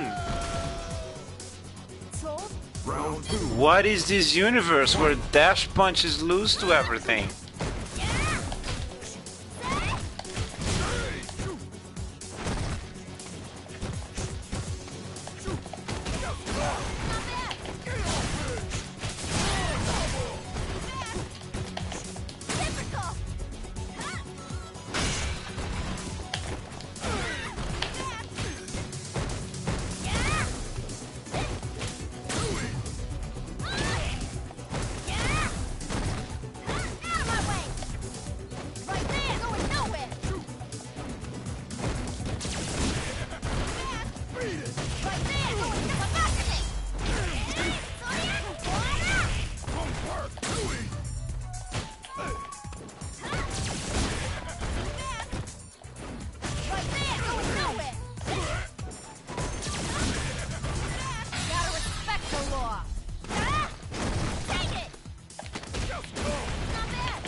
I'm having trouble adapting to the universe of dash punches being vulnerable. I did not know they were made of glass.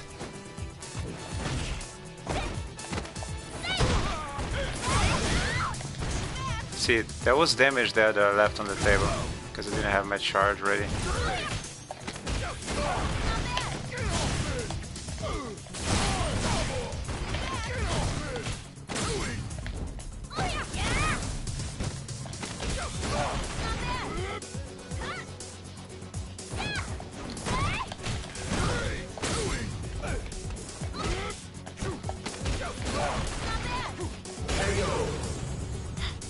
That standing medium punch is such a godlike anti-air. You win.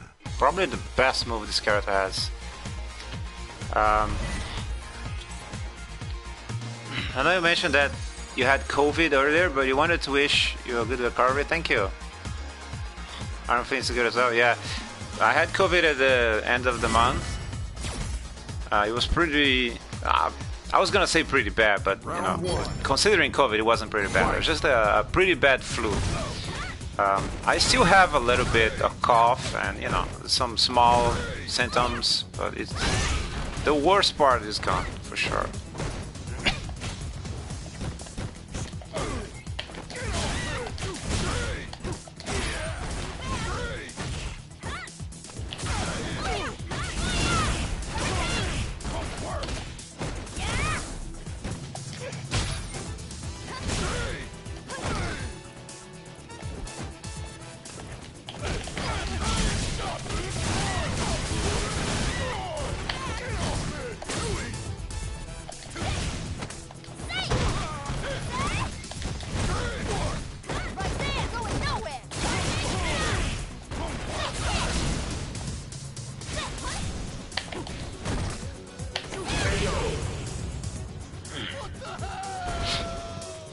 I kind of predicted that DP. I was like 90% sure.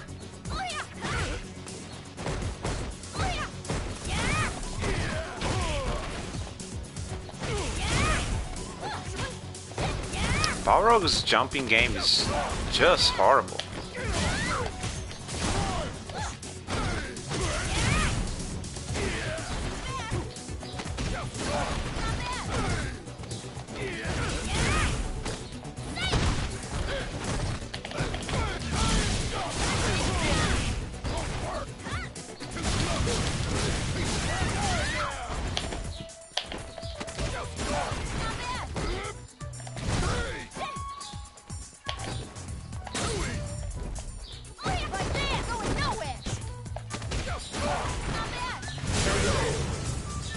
Trying to build enough bar for a chip. Final round. Fight.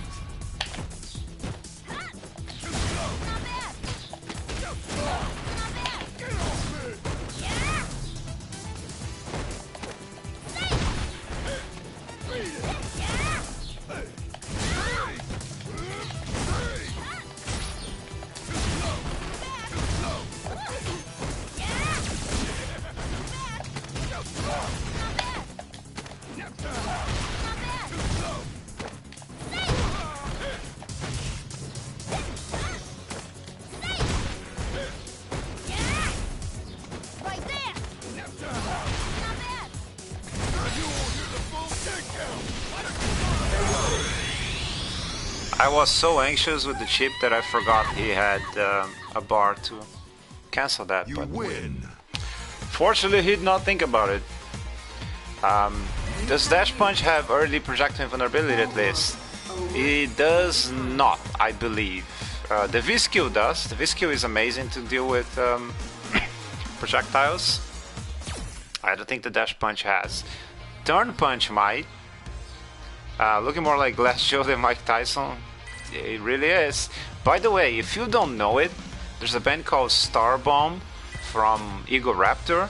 They have a Glass Joe song that is just glorious. It's so funny. It's incredible. If you don't know it, look for it. The Glass Joe song from Starbomb.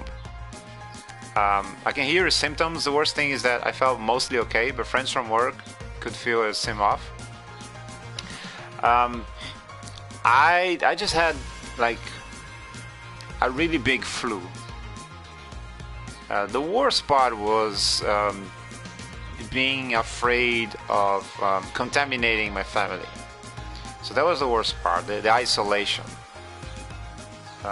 And it was during the World Cup, so I remember there was like this Brazil game. I watched 2 Brazil games in isolation. And one of them was the South Korea one, which was Brazil's best game. But I had to watch that in isolation, way up there in the corner with my own TV, instead of being with the family celebrating. So that was kind of sad. It was a little. I was afraid of passing my symptoms more than anything. Sorry about some coughs and whatever on the microphone. By the way, it's probably not very professional. Sorry about that. How do you feel about building bar from normals as well as specials? Street Fighter 3 didn't balance it perfect, but it can be. I hate it. It might be because of Street Fighter 3, but I don't like that.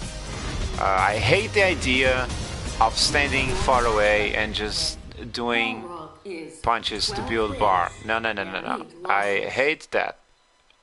No. I say no. I also don't like the Mortal Kombat thing where even normals do cheap damage. New Star Bomba didn't watch much of this stuff. Today that will change. That is a good plan for the day, my friend. That is a good plan for the day. I know them for a couple years, but recently I just stumbled upon it again and I went on another marathon. Probably the Glass Joe and the Castlevania are my favorites. The Castlevania party song.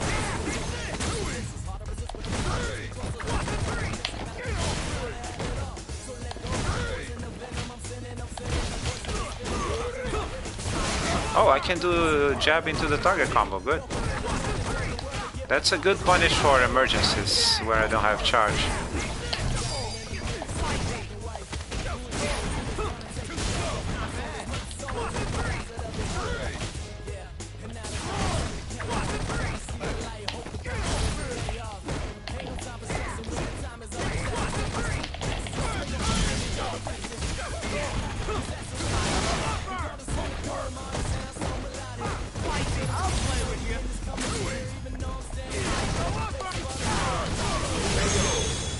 I don't know if I needed to waste bar there, but gotta be sure. Gotta be sure. Round 2. Fight.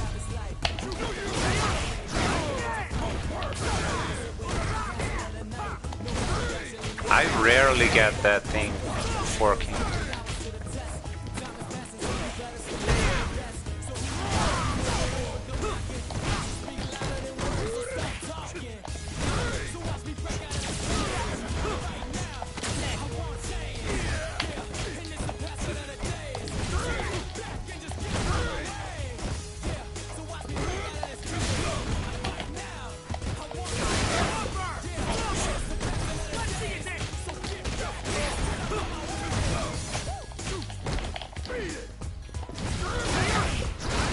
Wow, what a weird punish.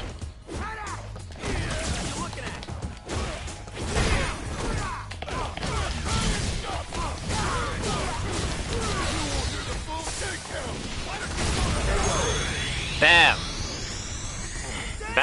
Bam. You win. What about building meter from within normals nearer? They could design that. Clash of Ninja gets surrounded by making normals more of a commitment. No, I don't like it. Like I was saying, I'm pretty okay with anything that costs resources being great. So safe moves as long as it costs resources. But if you make the resources easy to get, then it breaks that. No, I don't like that. I'm not gonna join your normals build meter team. It's not gonna happen. I finally did a max damage punish. I mean, I think that's max damage.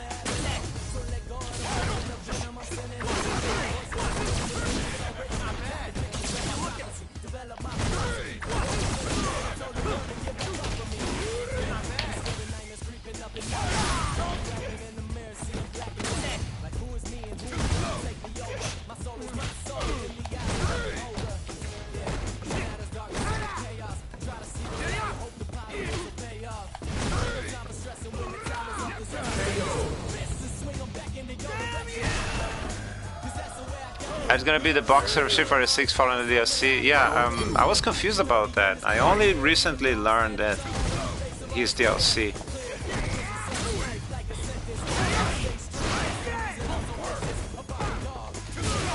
I wonder how he's going to play. I wish Falke was there.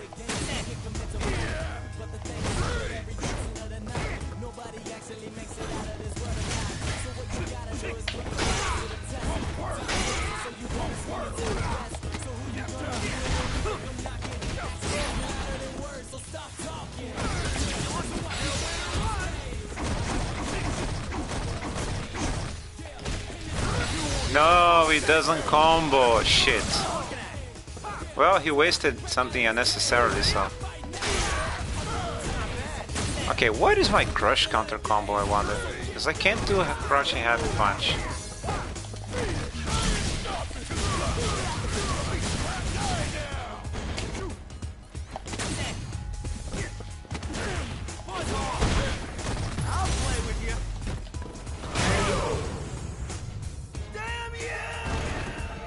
When I play Ed, I rarely do the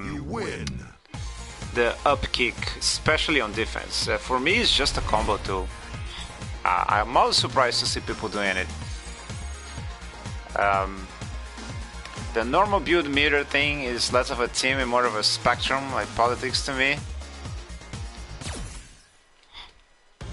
Ed hasn't been confirmed as DLC yet, but it's definitely in the main game and fits. Yeah, I mean, we know he's in the game, right? And when there was a video showing quotes all the characters, I was like, what do you mean all the characters? Where's that? Where are all those the other characters that are missing?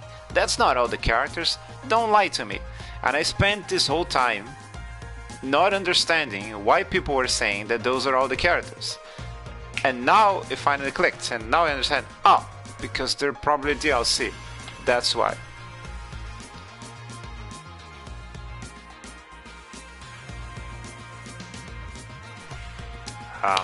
Anyways, I think how long we've been here? We've been a while here. Maybe we should start thinking about ending the stream. It was a successful stream. It's always nice when there's company, people chatting. We had some Tekken chat. We had super chat, which I'm very thankful about. Thanks again, MurkySwamp. That really helps a lot in terms of deciding to use my time doing this. Speaking of using my time, I have a couple new videos that I've been working on, but unfortunately none of them is fighting game related. And I have been noticing that when I go outside of the fighting game spectrum, the videos don't do very well. So I'm thinking that I might hold on to those videos and wait until I make a fighting game video so I can release both at the same time. Falke, yeah. I don't know. I have a Mass Effect video for some weird, not weird reason, but probably coming out of nowhere. I have Evil Dead video because I recently went into an Evil Dead thing. I watched all the movies again. I'm watching the TV show again, which I don't think I watched the end of it. And I plan to play the new game very soon. So I went into a whole Evil Dead marathon, and I was in the Evil Dead spirit. So I was like, let's do something with Evil Dead. But no fighting game things, and maybe I should. Oh, dousing with power up. Well, I don't think yeah, I don't know about this fight. This is gonna be a new one for me. If I get a 2-0, we're gonna end here. Let's do that. Let's be cowards and play to win. Play for a 2-0. If I don't get a 2-0, seems like trouble. I'm trying to analyze, but I think he's gonna. I don't know. Fight. We're gonna have to see. Maybe I charge a big turn punch and surprise him. Because if he sees me charging a turn punch, maybe he's like, "Oh, I can't let him charge." Unless he stuffs it immediately, then it's like never happened.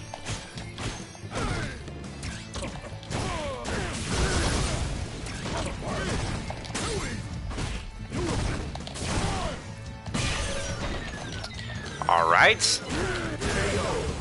That was not a very good first round. We need to change some things. The turn punch plan did not work.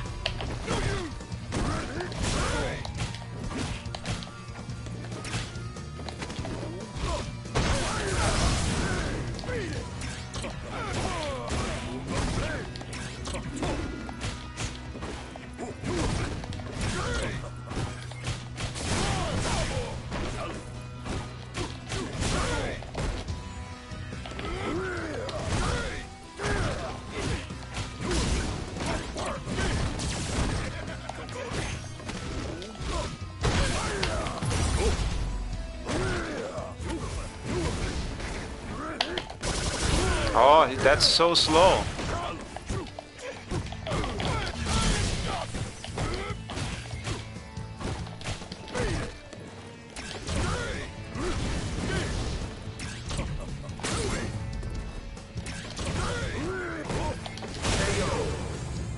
I deserve that. I deserve that one because I had a clear winning chance that I did not take. So that one was on me. I paid for that round. Give me the check. That one's on me. True specialists are into those characters. No. Sim is not like Menat because here's the thing. I play Dawson. I enjoy playing Dawson. I'm not a specialist, serious specialist. It's not like Menat. I cannot play Menat and I can play Sim. So you are wrong. You are just as wrong as Van Doom not playing Marvel with Dr. Doom. Now, slide? Yes. That's the thing that I gotta punish, those slides. But I often don't have charge and then I don't punish.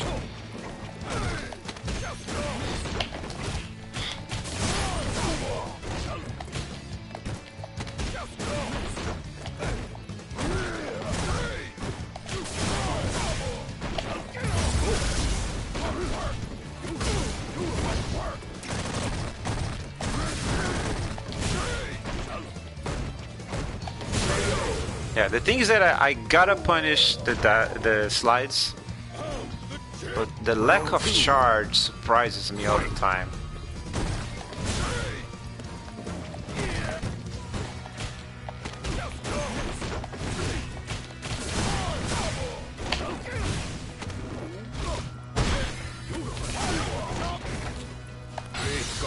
Oh shit.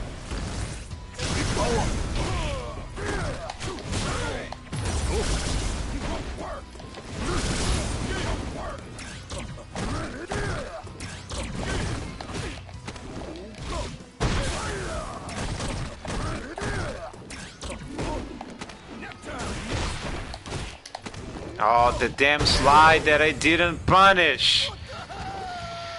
I've got to punish those slides.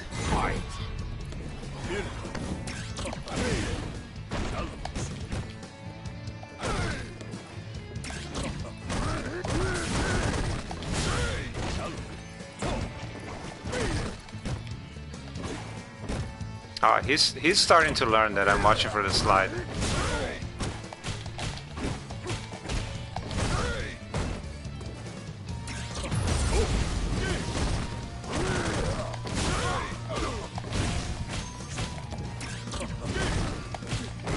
That little, that tactic that I did that was a Daigo Umehara courtesy, which is sometimes it's just, if they have something very tricky, just walk in and block as fast as you can and get rid of it. So that was a Daigo special. He did his little fire there to set up a trap, and I was like, I'm gonna walk and block that immediately. 2-0, 0-2 from another perspective. What does Sing get off the slide? The heavy slide they do for the activate. That one, no. It's just a quick getaway tool. And if you're not on points to punish that, he just gets away quite often. It is negative, but it's very lightly negative. So you can punish with quick jabs, but you gotta be on point. And with Balrog, I lack the charge, so I miss those easy punishes.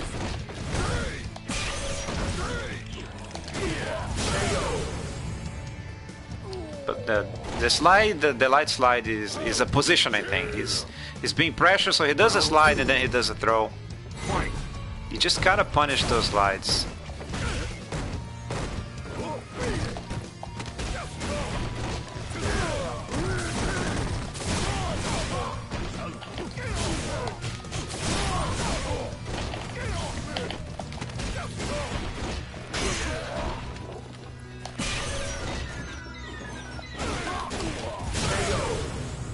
That was a good round. You win. That was a good round. I did a little bit of mind game there. I went with an overhead that led into a big combo. So I kept showing, I'm gonna do another overhead, and then I just went for a blank V-skill into the throw.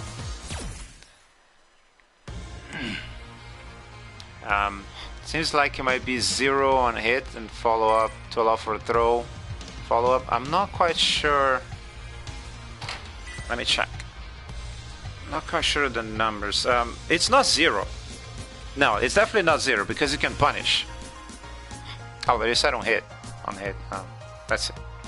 On block is not 0 because you can punish, but you just gotta be focused because it's very slightly negative. It might be like -3 or something. Let's check.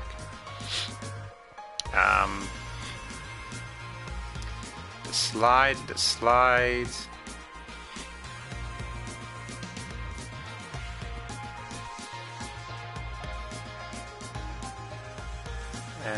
Just kick, drill kick.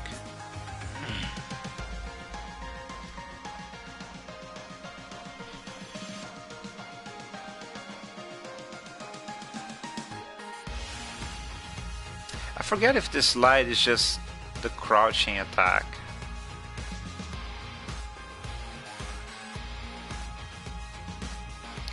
I think it's just crouching. If it is, I was way off in the numbers.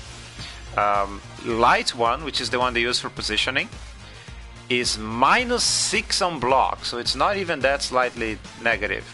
It's -6, and it's -3 on hit. So even if you hit, you can punish it with a 3-framer, which explains why I do that so often with Kemi. You just gotta be on point. But quite often he gets away with it, even being -6 on block. He gets away with it. It moves kind of fast, and you're not expecting, and before you know it, he's throwing you or getting away with it. But yeah, it's way worse than I thought. It's -3 and -6 on block. Medium one, they never use it. The other one they use is the heavy, The heavy is awful on block. It's minus 20, but they use that one with the V trigger, so it doesn't matter. I was way off. I wonder if you can space the slide to make it sort of safe. Yeah, because it's just minus 3. So if it's minus 3, you have to punish with a 3-framer, and 3-framers often don't have range. So yeah, if you can space it, it becomes safe because of the range. 3-framers are very stubby. Oh, if he's gonna throw Hadoukens, I got this. My V-skill will allow me to get to the Hadoukens. I'm not worried about the Hadoukens.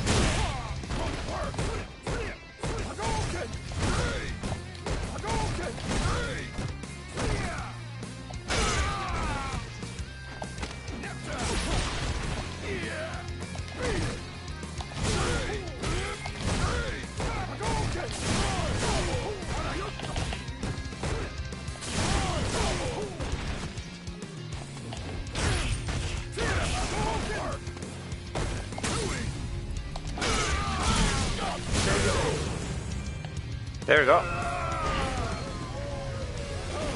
Round 2. Fight.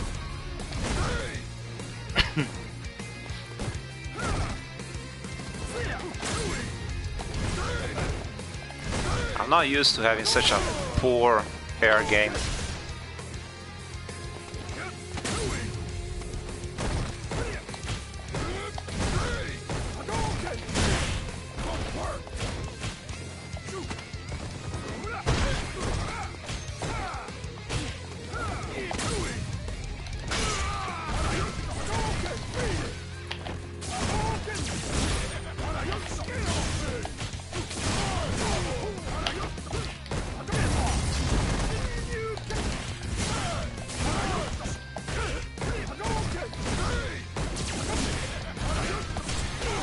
Oh no.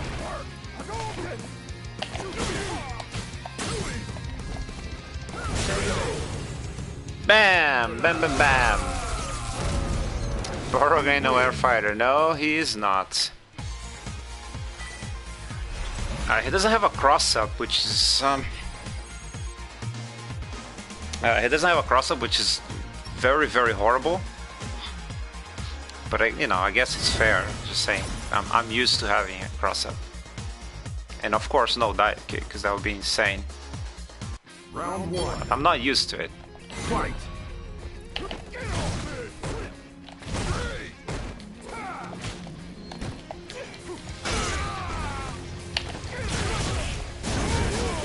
The Tatsu wake up.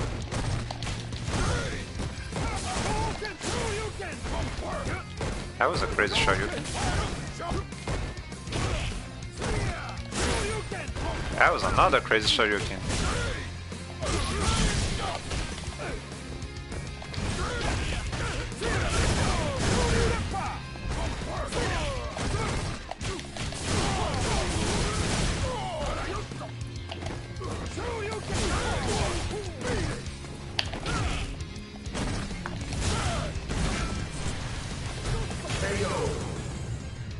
Bam, bam, bam, bam, bam, bam, bam. Round 2. Fight.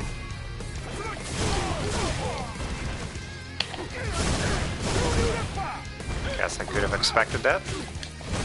Oh, his jabs are so good to deal with the Ken running pressure.